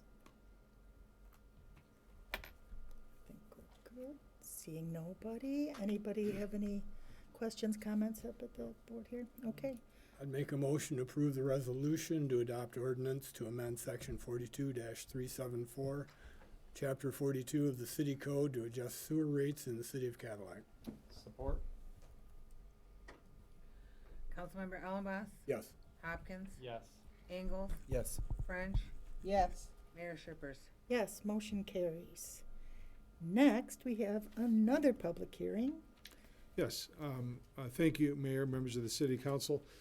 Similarly, the presentation on your budget occurred previously. Owen, unless you have any additional information you wanted to share? Yeah, I was just going to provide a little bit of context, Okay. just to reiterate the process. We had a work session as required, or the budget was delivered on April 1, which is explicitly required in the charter. We had the budget public hearing at the second meeting in April, again, explicit requirement. Then the budget adoption is not before the 10th of May, nor later than the last day in May each year. The council will consider to adopt the budget, so that's what we're here to do tonight. And then wanted to just again highlight the public access to the budget. So we held work sessions in March. In April, we had the water and sewer open house, and also in April, we had the budget public hearing in April, all of which were publicized meetings. The open house was not a official meeting of council, but was an informational meeting.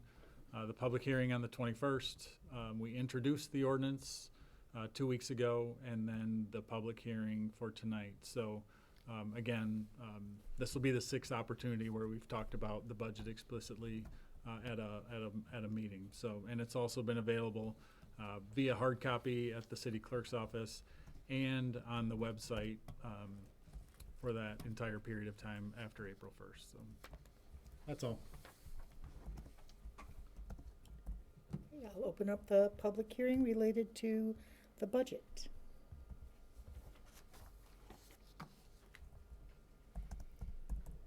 Seeing no one, any comments from the Nope. colleagues? I'd make a motion to approve the resolution to adopt ordinance establishing General Appropriations Act for fiscal year 2026. Support? Councilmember Hopkins, Yes. Ingalls, Yes. French, Yes. Ellenboss, Yes. Mayor Shippers. Yes, motion carries. Okay. Now, communications. Yes, it's being recommended to approve the display of a banner, parades, 5K race, street closures, parking lot closures, and fireworks display for the Cadillac Freedom Festival as presented. And there's a bullet summary in the packet. Looks like big fun. Do we have anybody here from that? No. Okay, anybody wanna? I'll make a motion to approve the display of a banner, parades, 5K race, street closures, parking lot closures, and fireworks display for the Cadillac Freedom Festival as presented. Support? Councilmember Ingalls, Yes. French, Yes. Ellenboss, Yes. Hopkins, Yes. Mayor Shippers. Yes, motion carries. Okay. City managers report. Thank you, Mayor, members of the City Council. We do have a few items. As you know, we added a couple as well. First one is regarding the Story Stroll. through the Great Start Collaborative, Wexford, Missaukee, Manistee Counties agency. And this is a really neat idea. We do have a representative here that I think has been patient, Ms. Deb Simon. Do you want me to give an intro as to what this is? Okay, sure. So basically, the Great Start Collaborative approached the city staff with a concept of installing sort of deconstruction of a children's story through visual aids. I think it's 16 different placements, and worked with staff to try to figure out where those can go. And location identified along the McKellop Walkway nearest the Naval Reserve was identified to be the most appropriate. I think we're still trying to figure out the exact placements, which is why, you know, tonight we're asking for approval, but it's not as if we know the exact, you know, longitude and latitude of where they're going to be. But these panels are going to be approximately 24 inches by 19 inches, mounted on poles, positioned only about 2.5 feet above the ground, because it's designed for young children. And if they are higher, then the young children won't be able to see it. There is an agreement in place, or will be in place, that if there needs to be maintenance or some other things done to the panels, some replacement panels are also going to be accessible through this collaboration. And do you want to add anything, or do you think I got it covered? I think you have it covered, but if anybody has any questions, I can take questions. Sure. Are you gonna change out the storylines? Yeah, so we're gonna change the story every month, even through the winter, because we have snowshoes accessible that we keep in stock that kids can borrow and families can borrow, and so they'll be able to stroll along there with snowshoes too. So, yeah, the way that it works is you get 2 different books. We purchase 2 different books, and then we deconstruct them, we laminate them, and then they go into their, so, you know, because the books have front and back pages. So then each page section goes in, and we can do fun things like we can put a QR code in there for activities for the parents to do or the caregivers to do with the children during the story stroll. We can also, like, you know, give away a copy of the book, so it's going to be very interactive and not just, you know, walking along too. So This is such a great idea. This Thanks. is really cool. We're really excited about it. I love it. Thank you. Anybody have any questions? Somebody want to? I'll make a motion to approve the proposed story stroll concept and location. Support. Councilmember French, Yes. Ellenboss, Yes. Hopkins, Yes. Ingalls. Yes. Mayor Shippers.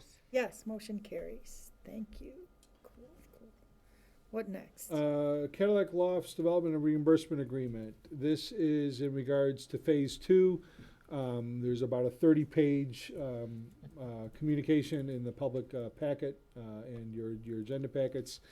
I will try to be as concise as possible. Long story short, there was a very large, big brownfield plan, along with like a half a dozen other incentives and abatements through the state of Michigan and even the federal government as a part of Phase 1. Through the passage of time, the opportunity presented itself through the development through the state of Michigan of a brand new brownfield tool called essentially the Residential Brownfield Tax Increment Financing Tool. That many developers are now taking advantage of. This is a new tool. This is, I think, less than 2 years old.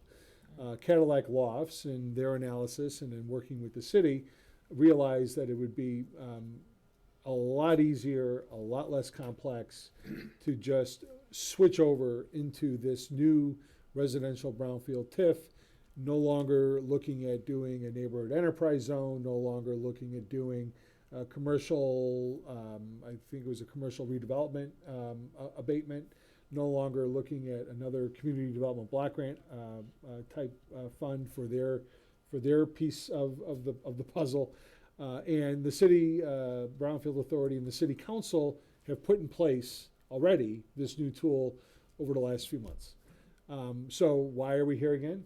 This is essentially the last step to that, which is in order for the city to be able to capture the necessary new revenues coming through this new tool that has been newly approved by us. We need to have what we didn't have ready before, and we now have ready today, an updated and restated, I'm sorry, lost my train of thought. Yeah, thank you. An updated and restated development and reimbursement agreement. And that's what this is, thereby allowing for the city to capture those specific TIF revenues ourselves.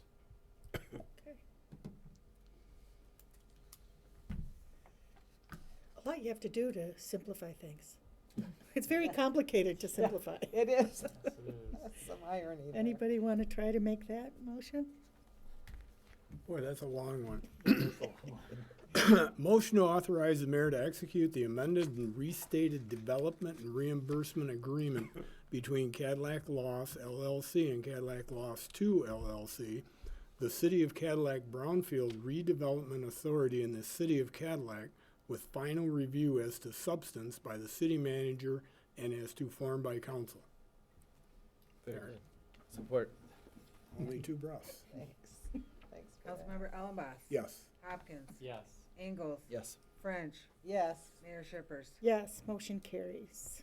Our added one. Yes, our first added one is the appointment of Travis Owens as our new DDA Director and Main Street Program Manager, in addition to ratification of a cost-sharing agreement. The cost-sharing agreement I did send to everybody on City Council last week. I also resent it today, and it'll of course be memorialized in our public minutes. Long story. I will try to be again short There are a and lot of concise. long stories tonight. It is. It is. So for years and years, the DDA director responsibilities were, to call it simple, but simply a line item under the job description of the community development director. Community development director retired. We're in the process of hiring a new director, while at the same time we're also in the process of becoming officially certified as a Main Street USA program. Federal program, lots of bureaucracy with it, lots of benefit to it. Part of it requires you have a Main Street program manager. In working very closely and collaboratively with the Downtown Development Authority, the DDA, a decision was made at that level to bifurcate the community development director position away from also serving as the DDA director, and then merging the DDA director responsibilities and duties with those of the new Main Street program manager. We all thought it was a great idea, it should be simple. Well, nothing is simple. What we then learned is that we need City Council, because of the DDA provision on this, to ratify the appointment of the DDA selection. What we also then realized is that the DDA, while it's an official umbrella, under the official umbrella of the city, and absolutely has the legal authority to hire people, they don't have the superstructure in place, like a finance department or a payroll department or anyone else, to essentially manage that person. And so what this agreement does is essentially formalize a handshake where it stipulates that this person is going to be paid by the DDA. This person is going to be overseen by them and by me. This person is going to receive, payroll checks and benefits and everything else as a city employee. However, will be under the auspices of the DDA, and it will allow legally for that to all happen. And so the City Council has to approve this as well as the DDA approving it. Your meeting happened to come first. The next step will be getting the DDA to affirm it, and then we're good to go. And that won't be a problem because this came from them. Yes. Yeah. And the DDA is funding this new person, Yes. correct? Correct. The city is just providing housing and the infrastructure to pay them and all of that. Yes, and just to clarify, we're not providing, that'll be the next thing. We're giving somebody a house. We're not providing anyone a house, we're providing the services. Oh, yeah. So, yes. Oh, yeah, oh boy. No, not a house. Yes. I could see those posts Yes. today. In fact, even right now, the office will likely be a commercial spot along Main Street. Oh, in downtown, okay. So. Okay. So anybody want to do that? I'll make a motion to approve the appointment of Travis Owens as the DDA Director and Main Street Program Manager. Second. Councilmember Hopkins. Yes. Ingalls. Yes. French. Yes. Ellenboss. Yes. Mayor Shippers. Yes. Motion carries. And The second agreement, part. yep. I'll This also is- make a motion to approve the cost-sharing agreement between the City of Cadillac and City of Cadillac Downtown Development Authority. Second. Councilmember Ingalls. Yes. French. Yes. Ellenboss. Yes. Hopkins. Yes. Mayor Shippers. Yes, motion carries. City manager's update. Yes, thank you. So, I appreciate you guys humoring me to give you a couple of quick updates on a couple of items that was talked about over the last few meetings, both by members of the public and city council. So the first item is regarding our ability to broadcast live on cable TV. So we have the ability today, and we are doing it, live internet broadband streaming to anybody in the world that can get on with an internet connection, whether it's on your phone, your tablet, your computer, TV, and whatnot. You can pick it up through YouTube directly or through our CCTV website, which has its own website, or you can just connect right through the city's website to them and see any of the meetings that take place in this particular room live. We used to have the ability to broadcast only on Charter or Charter Spectrum as well. That link was not in this building, it was in the high school. When the high school reabsorbed that space, it got moved to another location, and when that location got shut down, the ability to live broadcast through Charter only was lost. And so while I think, and I wish I had the data, I don't. I do know that subscribership, unfortunately, with cable subscribers, is on a downward swing as more people are using streaming services for their television and whatnot. We do have the ability, and I did authorize that actually last week, to have a line put in that would provide the city with the ability, again, to broadcast live meetings from this space with the infrastructure that we have here. We don't have the ability to do like live remotes, but we can still do it. And so, long story long, we will continue to stream on the internet, and we will be able to broadcast live here if we ever decide to get out of that business. We can, as I understand, and Owen, correct me if I'm wrong, there's no long-term agreements or anything that would pigeonhole us or trap us. Right. So. And this was under the fiduciary Yes. amount. Oh, sure. Yeah. That Otherwise, you could they- just authorize it, Yep. but you were reading the room and realized that this is the where we're heading. So Yep. we're going back on cable, folks. Yes. Yes, going back on cable. That's the long and short. Thank you. Yes, I keep thinking of Wayne's World, but Yeah. it's public. Cable. Yeah. What's the expected date of the? Yeah, I was Yes. gonna say internet. They tell me 6 to 8 months. Oh, believe it for or not. crying out Oh. That's, I have no control over that whatsoever. Besides And calling they're them every telling you Monday that. morning That's and not saying, how us. we coming, how we We coming? pay the money and then we wait 6 to 8 months to, Yep. nice, Yep. okay. Wow. Regarding another quick update, we have built into our website a feature called Archive Center. Archive Center, frankly, was something that wasn't as pronounced as we've now recently made it.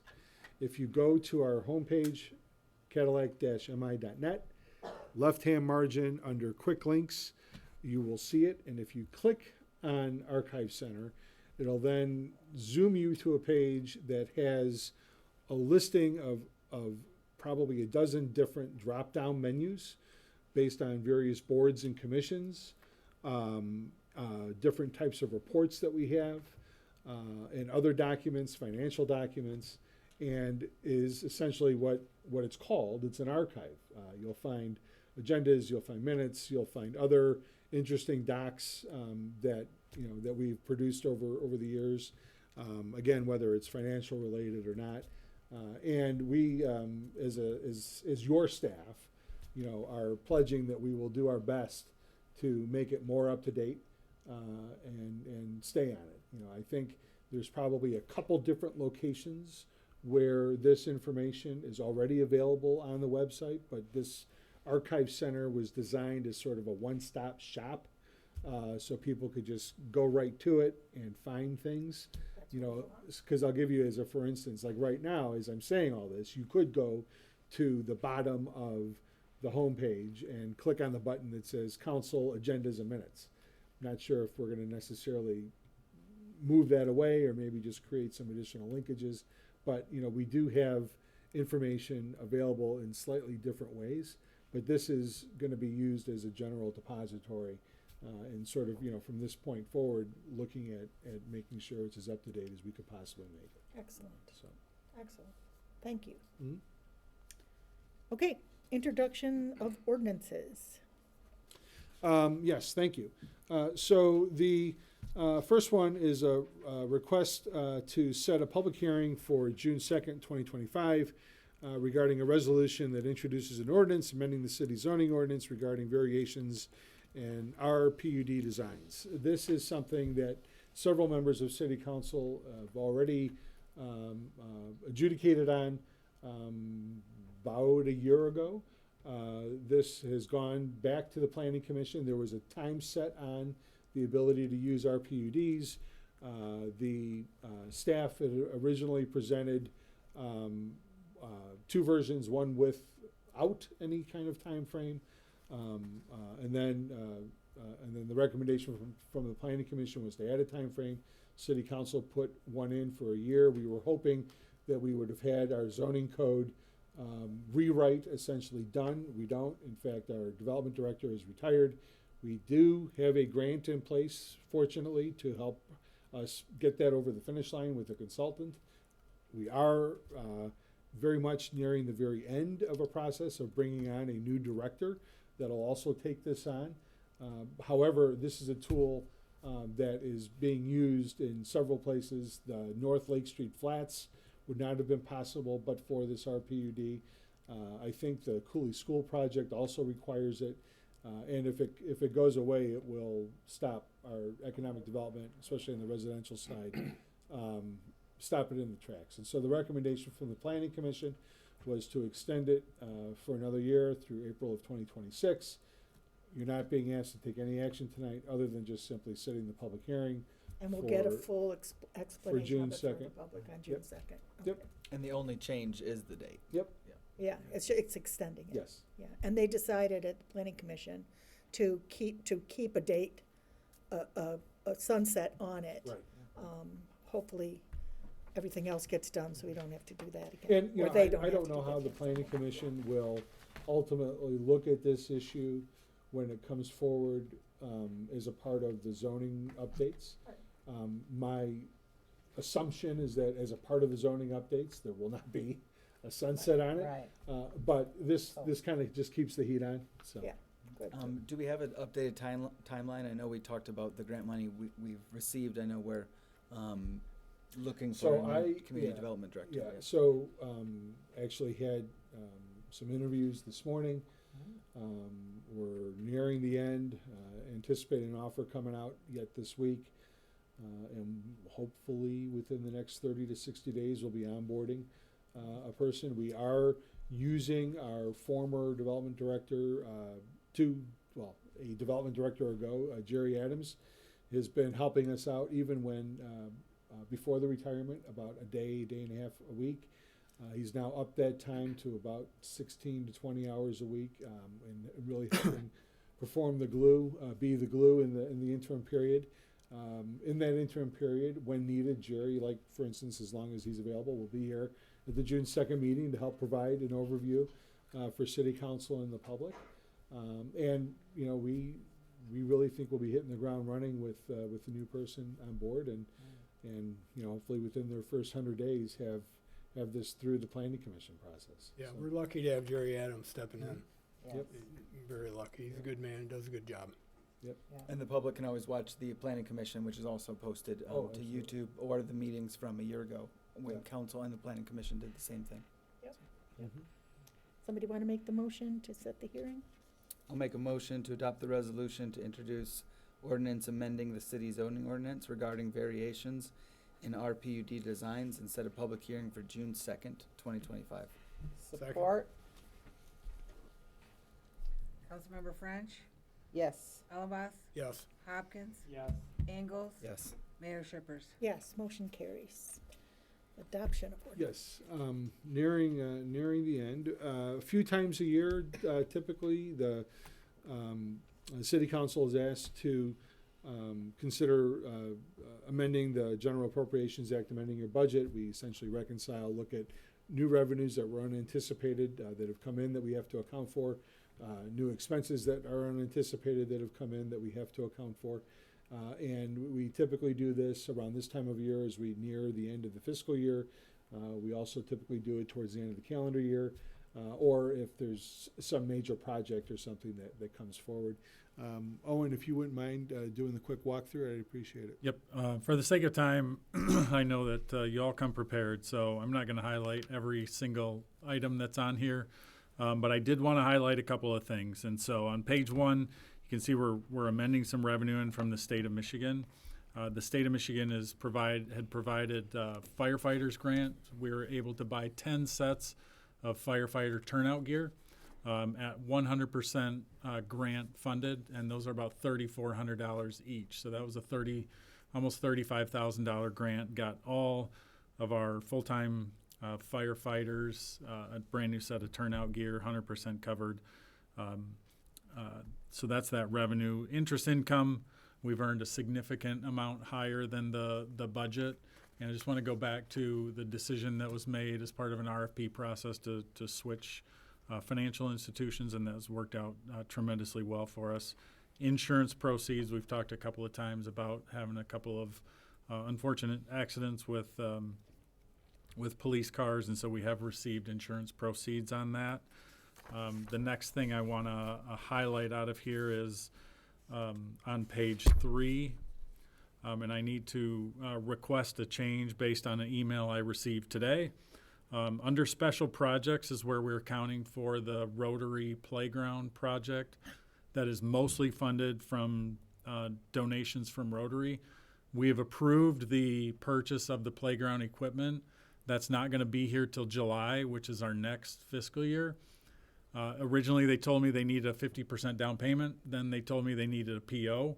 So I gave them a PO based on the approval. Then I got an email today saying, oh, we haven't received your 50% payment yet. So I thought it was one or the other. I think they thought it was both. So I'm going to ask on that line item, instead of going from 5 to 45, which covers our match and engineering fees, I'm going to ask to go to $95,000 to make a $50,000 down payment on the purchase of the playground equipment, which has been approved by council already. So from $5,000 to $95,000, a change of $90,000 on that line item. And again, that playground equipment was covered by a donation. The next thing I want to highlight is on page 4, state of Michigan.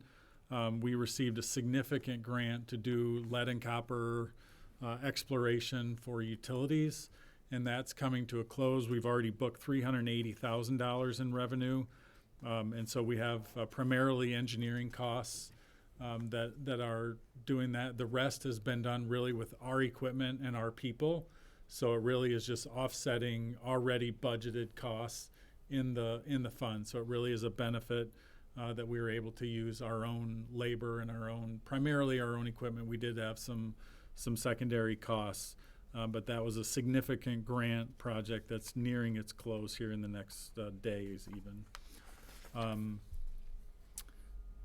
Page 6, there's a new fund. We're calling it the Cooley School Project Fund. The city really is just a pass-through to receive grant funds. These are federal grant funds to help redevelop that site. A lot of it is for environmental type stuff and some of the other project costs. We did incur some consulting costs from our brownfield consultant under that project, and so we do need some funds for the current fiscal year. Primarily, those are going to be in 2026. but we do have some prior work as we ramp up that project. So all of these costs are reimbursable through the grant funds that we can submit for, but we do need an appropriation to be able to do that. And finally, at the bottom of page 6, this is always a good news story. We have a development fund that typically just accounts, again, for a pass-through grant. We've received several of these. This is the Match on Main grant that the DDA helps with, and that we've been able to get for several local businesses. This year we received one that was for Wall Ravens, and so they were able to do a number of improvements at their site with that as well. So again, just budgets, recognizes the revenue, appropriates funds to just pass that through and pay it to Wall Ravens as a reimbursement of the costs that they had to submit. So that really is the highlights. I'll answer questions on any of those line items, but it's a pretty standard budget amendment except for those couple of unique items. Thank you. Anybody with questions? Nope. Motion? I make a motion to adopt the resolution amending General Appropriations Act for fiscal year 2025 as presented. Support. Councilmember Ellenboss? Yes. Hopkins? Yes. Ingalls? Yes. French? Yes. Mayor Shippers? Yes, motion carries. Okay, anything else from you, Okay, I see we have some minutes and reports from boards and commissions, and we have the Cadillac West Corridor Improvement Authority. I attended that meeting, and at that meeting, they amended their bylaws so that it did not need to be the mayor that goes to that meeting. And one of the reasons for that is we discussed how important we thought it was to have a council member absolutely be at those meetings. Unfortunately, there's going to be some meetings that I will not be able to attend due to prior commitments. Is there anyone else on council that would be willing to be appointed as our representative to that board? I'm on the board of review, and I'm not allowed to be on any other city boards. That's right. Oh, you sly dog, you. That's right. So When is Mayor Scott? the meetings are at 4 o'clock. They're at 4 o'clock in the afternoon, so I don't know what time you get out of work.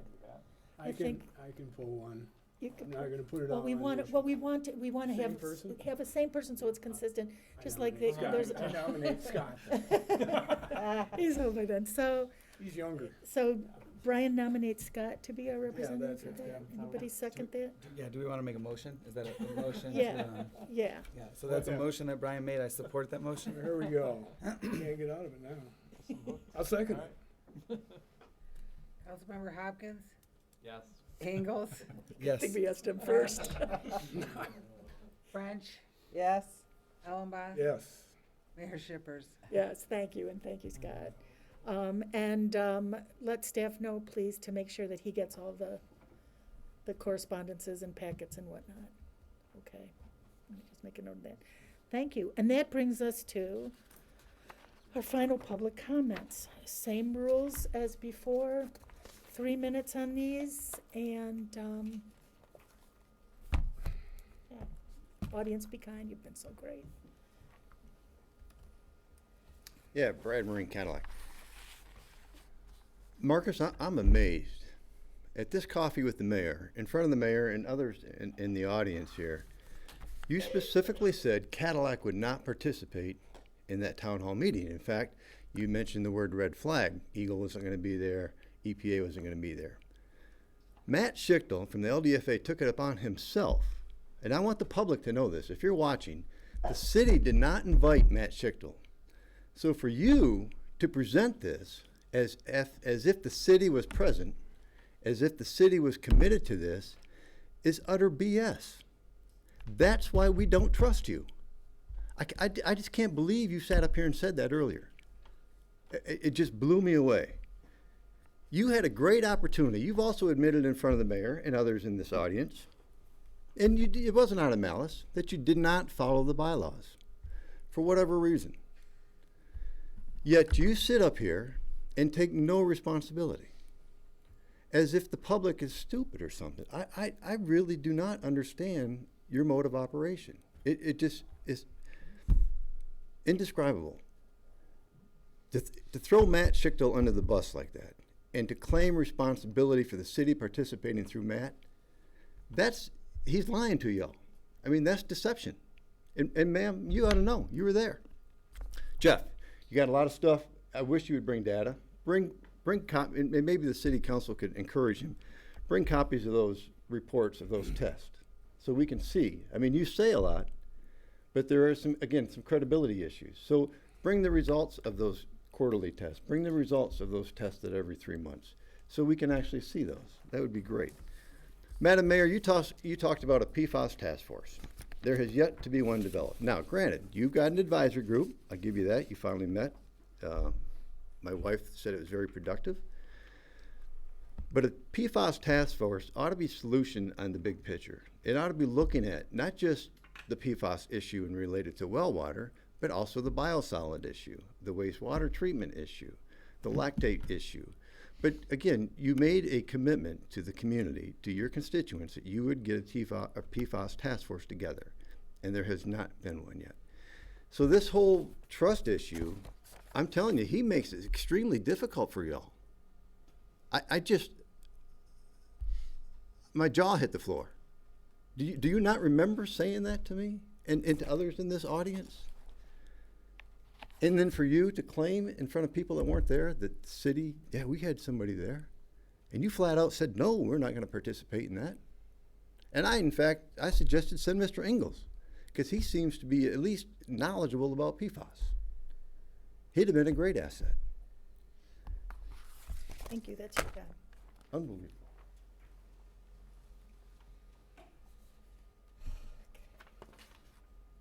Seeing no one else, let's go to good of the order. Okay. So with the 9-10 news things, I mean, I was not invited, as Marcus pointed out, other than by Bill Barnett up here offering to give up his seat. You know, when I listened to Marcus a second ago, I don't think at any point we pretended that we sent Matt Schichtel or threw him under the bus, whatever that meant in that context. I even said I didn't know. He answered questions that he was asked because he was on the LDFA board. You know, I'm glad he came. I watched that meeting. And when we talk about the meeting we're going to have at the well field or at the water department, I think if MPART isn't putting that online, which I assume they're going to, because I've watched their last two. I haven't gone to either one of those. I didn't go to the one at the Cadillac High School, but I did watch that live as well. So all those public forums have been good sources of information. I would like a chance at the next council meeting for us to have a conversation maybe earlier in the agenda about the LDFA. The mayor mentioned going to the Cadillac West Corridor Improvement Authority and them updating and changing their bylaws so that the mayor was no longer required to be on the board. And, you know, bylaws are a set of the rules that the board follows, but they're definitely amendable. The LDFA bylaws are 3 pages long. You know, as we're posting minutes online, which I think is a great step towards transparency, a step towards encouraging and improving citizen oversight. You know, and some of the LDFA minutes are on there, but a lot of them are missing, whether it's a computer problem or we haven't tracked them down. The LDFA bylaws are only 3 pages long. At the end of them, section 7, I believe, there's a simple paragraph stating that the LDFA can change their bylaws with majority vote and council approval. You know, I think that's a discussion worth having as a council. Now, I appreciate the steps that we took tonight towards improving transparency, towards the slow process of getting our meetings back on Spectrum. You know, when I heard Ruth Ann say that she watched them, you know, I think it became less of a numbers game for me and more of just, you know, the importance of an individual. And I guess you don't know who's watching that, where they are, what they're trying to do, what change they're trying to make, or that they one day might be a council member. Same thing with the minutes.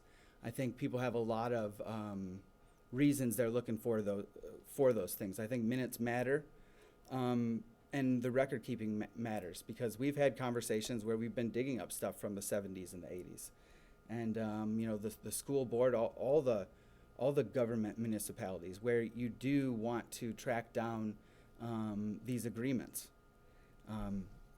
So I think it's important not only that we post the minutes, but that the minutes are quality, because you don't know who's going to need them, what they're looking for, whether they're a council member trying to educate themselves for their council seat, whether it's a citizen advocacy group, whether it's someone,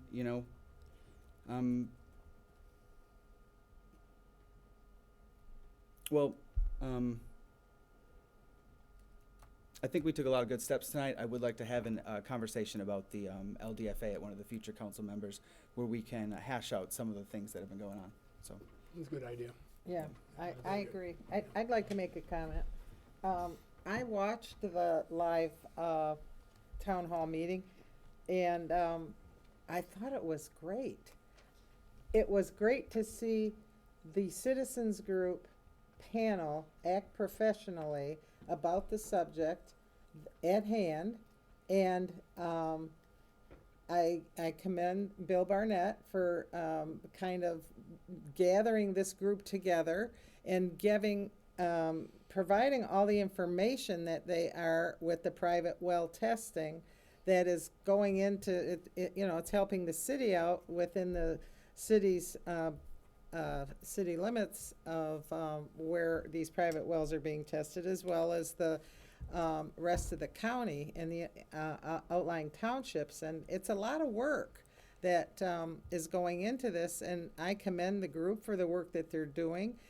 I was on the citizens group when the LDFA got started back in the 90s, so I appreciate the volunteer activism that's taken place in our community, and the fact that that we weren't there, I think allowed for the focus to be on the issue, as opposed to then any focus directed at what the city has or hasn't done, which we've heard much about. And so I think it was better to have it happen the way it did. It allowed for the freedom of individuals to get up and speak as they did on their concerns about the PFAS issue. So I thought you guys did a great job, and I look forward for our groups, meaning our city here, who has the best interests in mind for our community, to deal with and help people with PFAS issues, as well as going forward, working together with the citizens group that is also working hard to resolve and help people with contamination in their private wells. And so that's the one thing I wanted to say. And the other thing I probably should have said when we were discussing utility rates, I debated whether I was going to bring up the yellow bag program, because I don't know if seniors out there in our community know that you can very cheaply take care of your trash. Now you've got to give up your dumpster, but you can buy these $2 bags and if you recycle and compost like I do, then I only use a yellow bag about less than one a month, maybe every 3 weeks. And they're $2. You can buy a roll of 10 on a roll.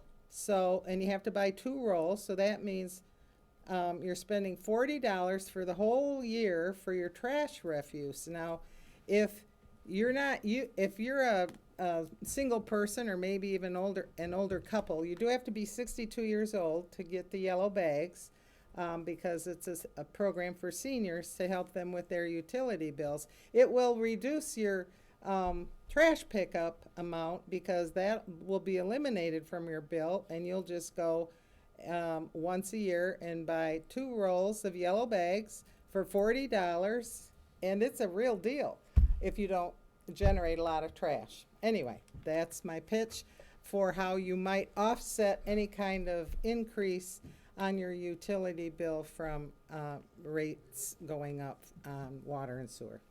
Thank you. We seem to have a lot of people in this town that are upset. We hear a lot about that. We've got something coming in November. It's called an election. If you want to affect change, Julie, and your talk really hit home with me. It's very good. Do what she's done. Do what we've done. Raise your hand and affect change on this side of the table. Get away from your computer screen and your name calling and sit in one of these chairs and try that. See what you think. Right over there. Got it? Raise your hand. No. It's my turn to talk. You don't get to talk. You don't get to talk now. Get that petition filled out. Do it, Julie. Everybody here is done. Bang on doors. I hit almost every house in Cadillac. I had a formidable opponent last year. And talk to people. Tell them what you think. And then you'll know. November. Sit in one of these chairs. I have a great deal of respect for Mr. Marine and your opinions. Affect some change on this side of the table, sir. Really. I think you could be an asset.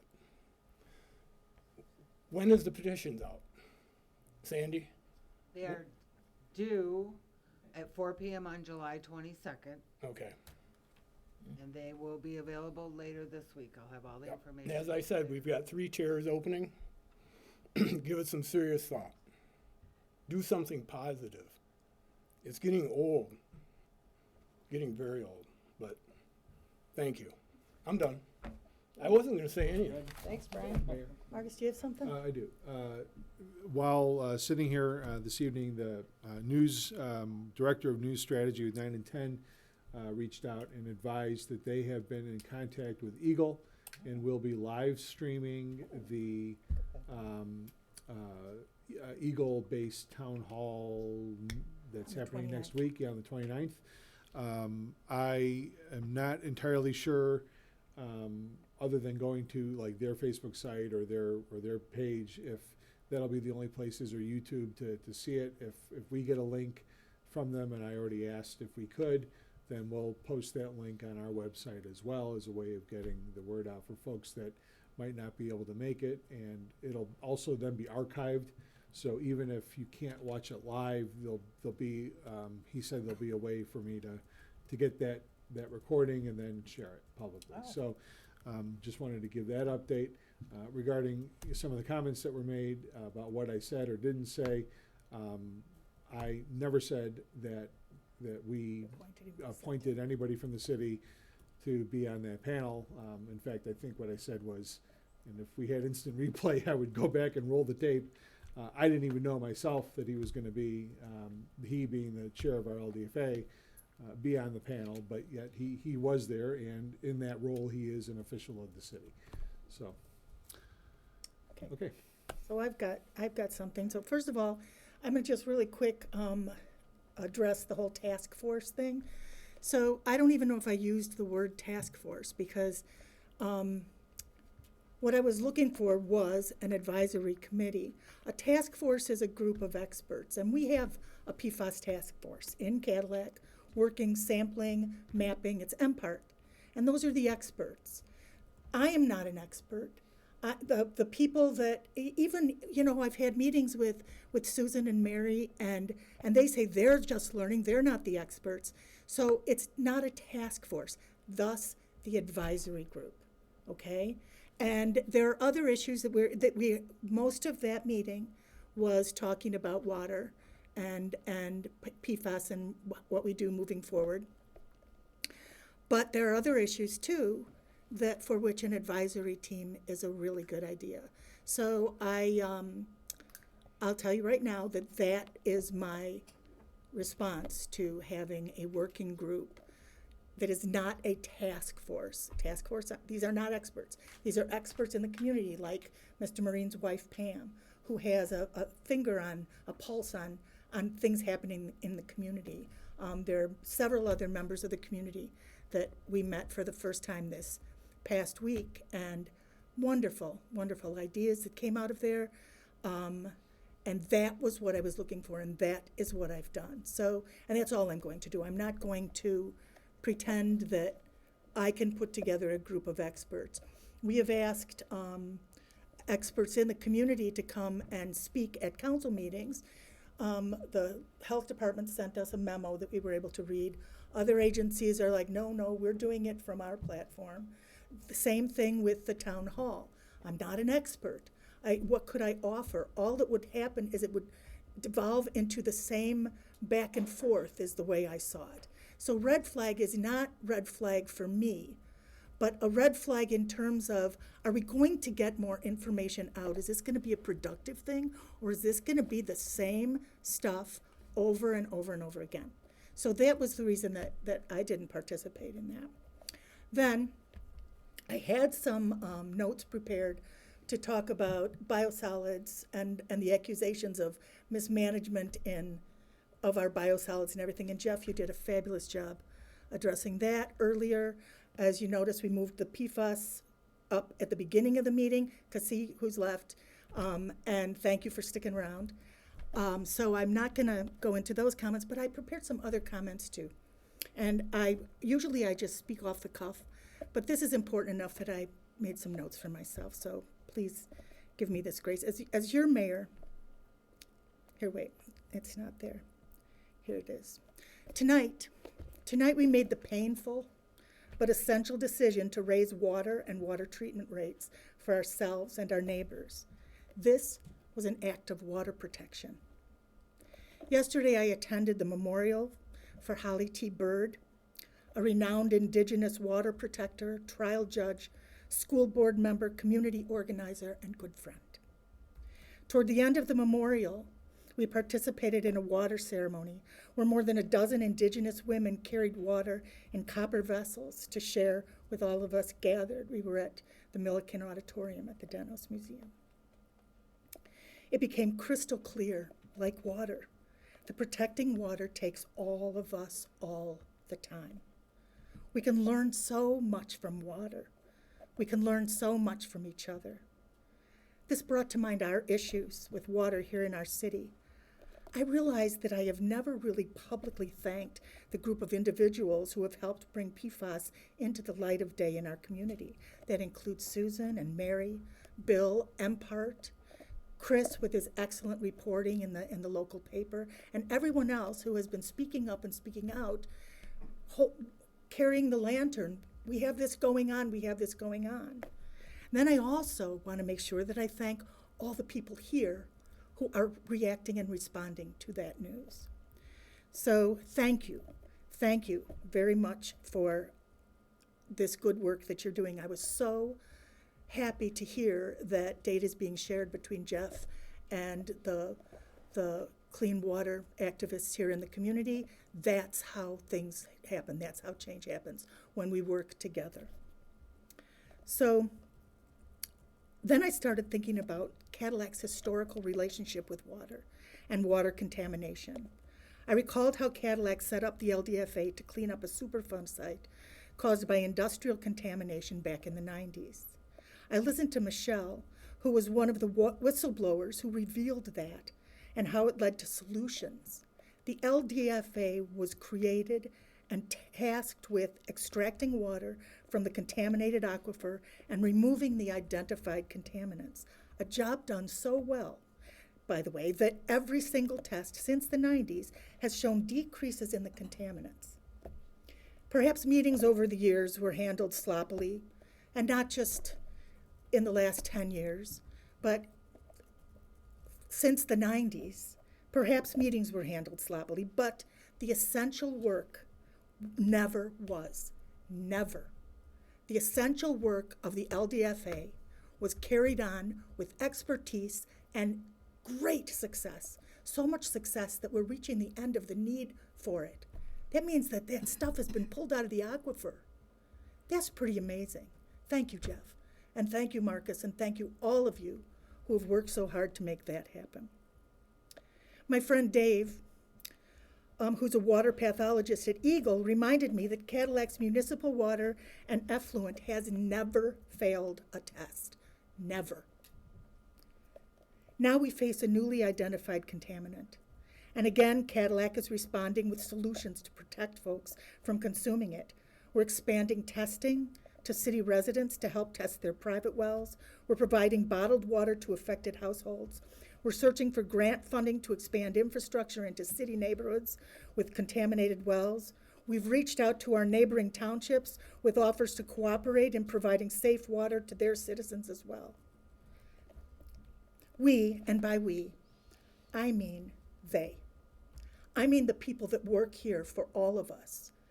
These people who do this work every day, who are attacked for the work they do and told that they can't be trusted. These people. We are doing everything we can so far.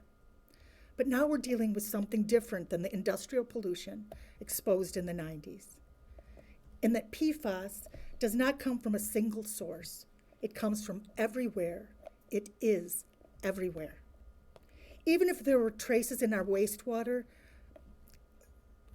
remember that it is our wastewater. I grew up in a family with 10 children in 13 years. Yes, 10 children in 13 years. You can imagine the squabbles that happened every day when we would angrily point our fingers at each other, shouting, "He did that, she did that, she did that." My mother would ask us to point to our offending sibling, which of course I would do willingly and with righteous indignation. And then my mother would tell me to turn my hand over and point out that when I point my finger away, there are 3 pointing back at me. So I'm looking at this issue that we have. 3 fingers back at us. I've been looking for information on major sources of PFAS and found some very useful sites. Robert's been doing the same thing. PFAS is in so many of our daily household products. We pour it down drains, flush it away, put it in plastic trash bags that go into plastic-lined landfills. And yet we're screaming and pointing at Marcus and pointing at Jeff, searching for someone to blame for PFAS. Yesterday, at my friend's memorial, one thing became incredibly clear to me.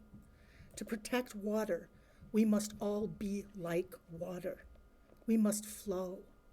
Now, for me, especially in this position I find myself now as mayor, I'm asking that all of us take a lesson from Holly T. Bird and my mother.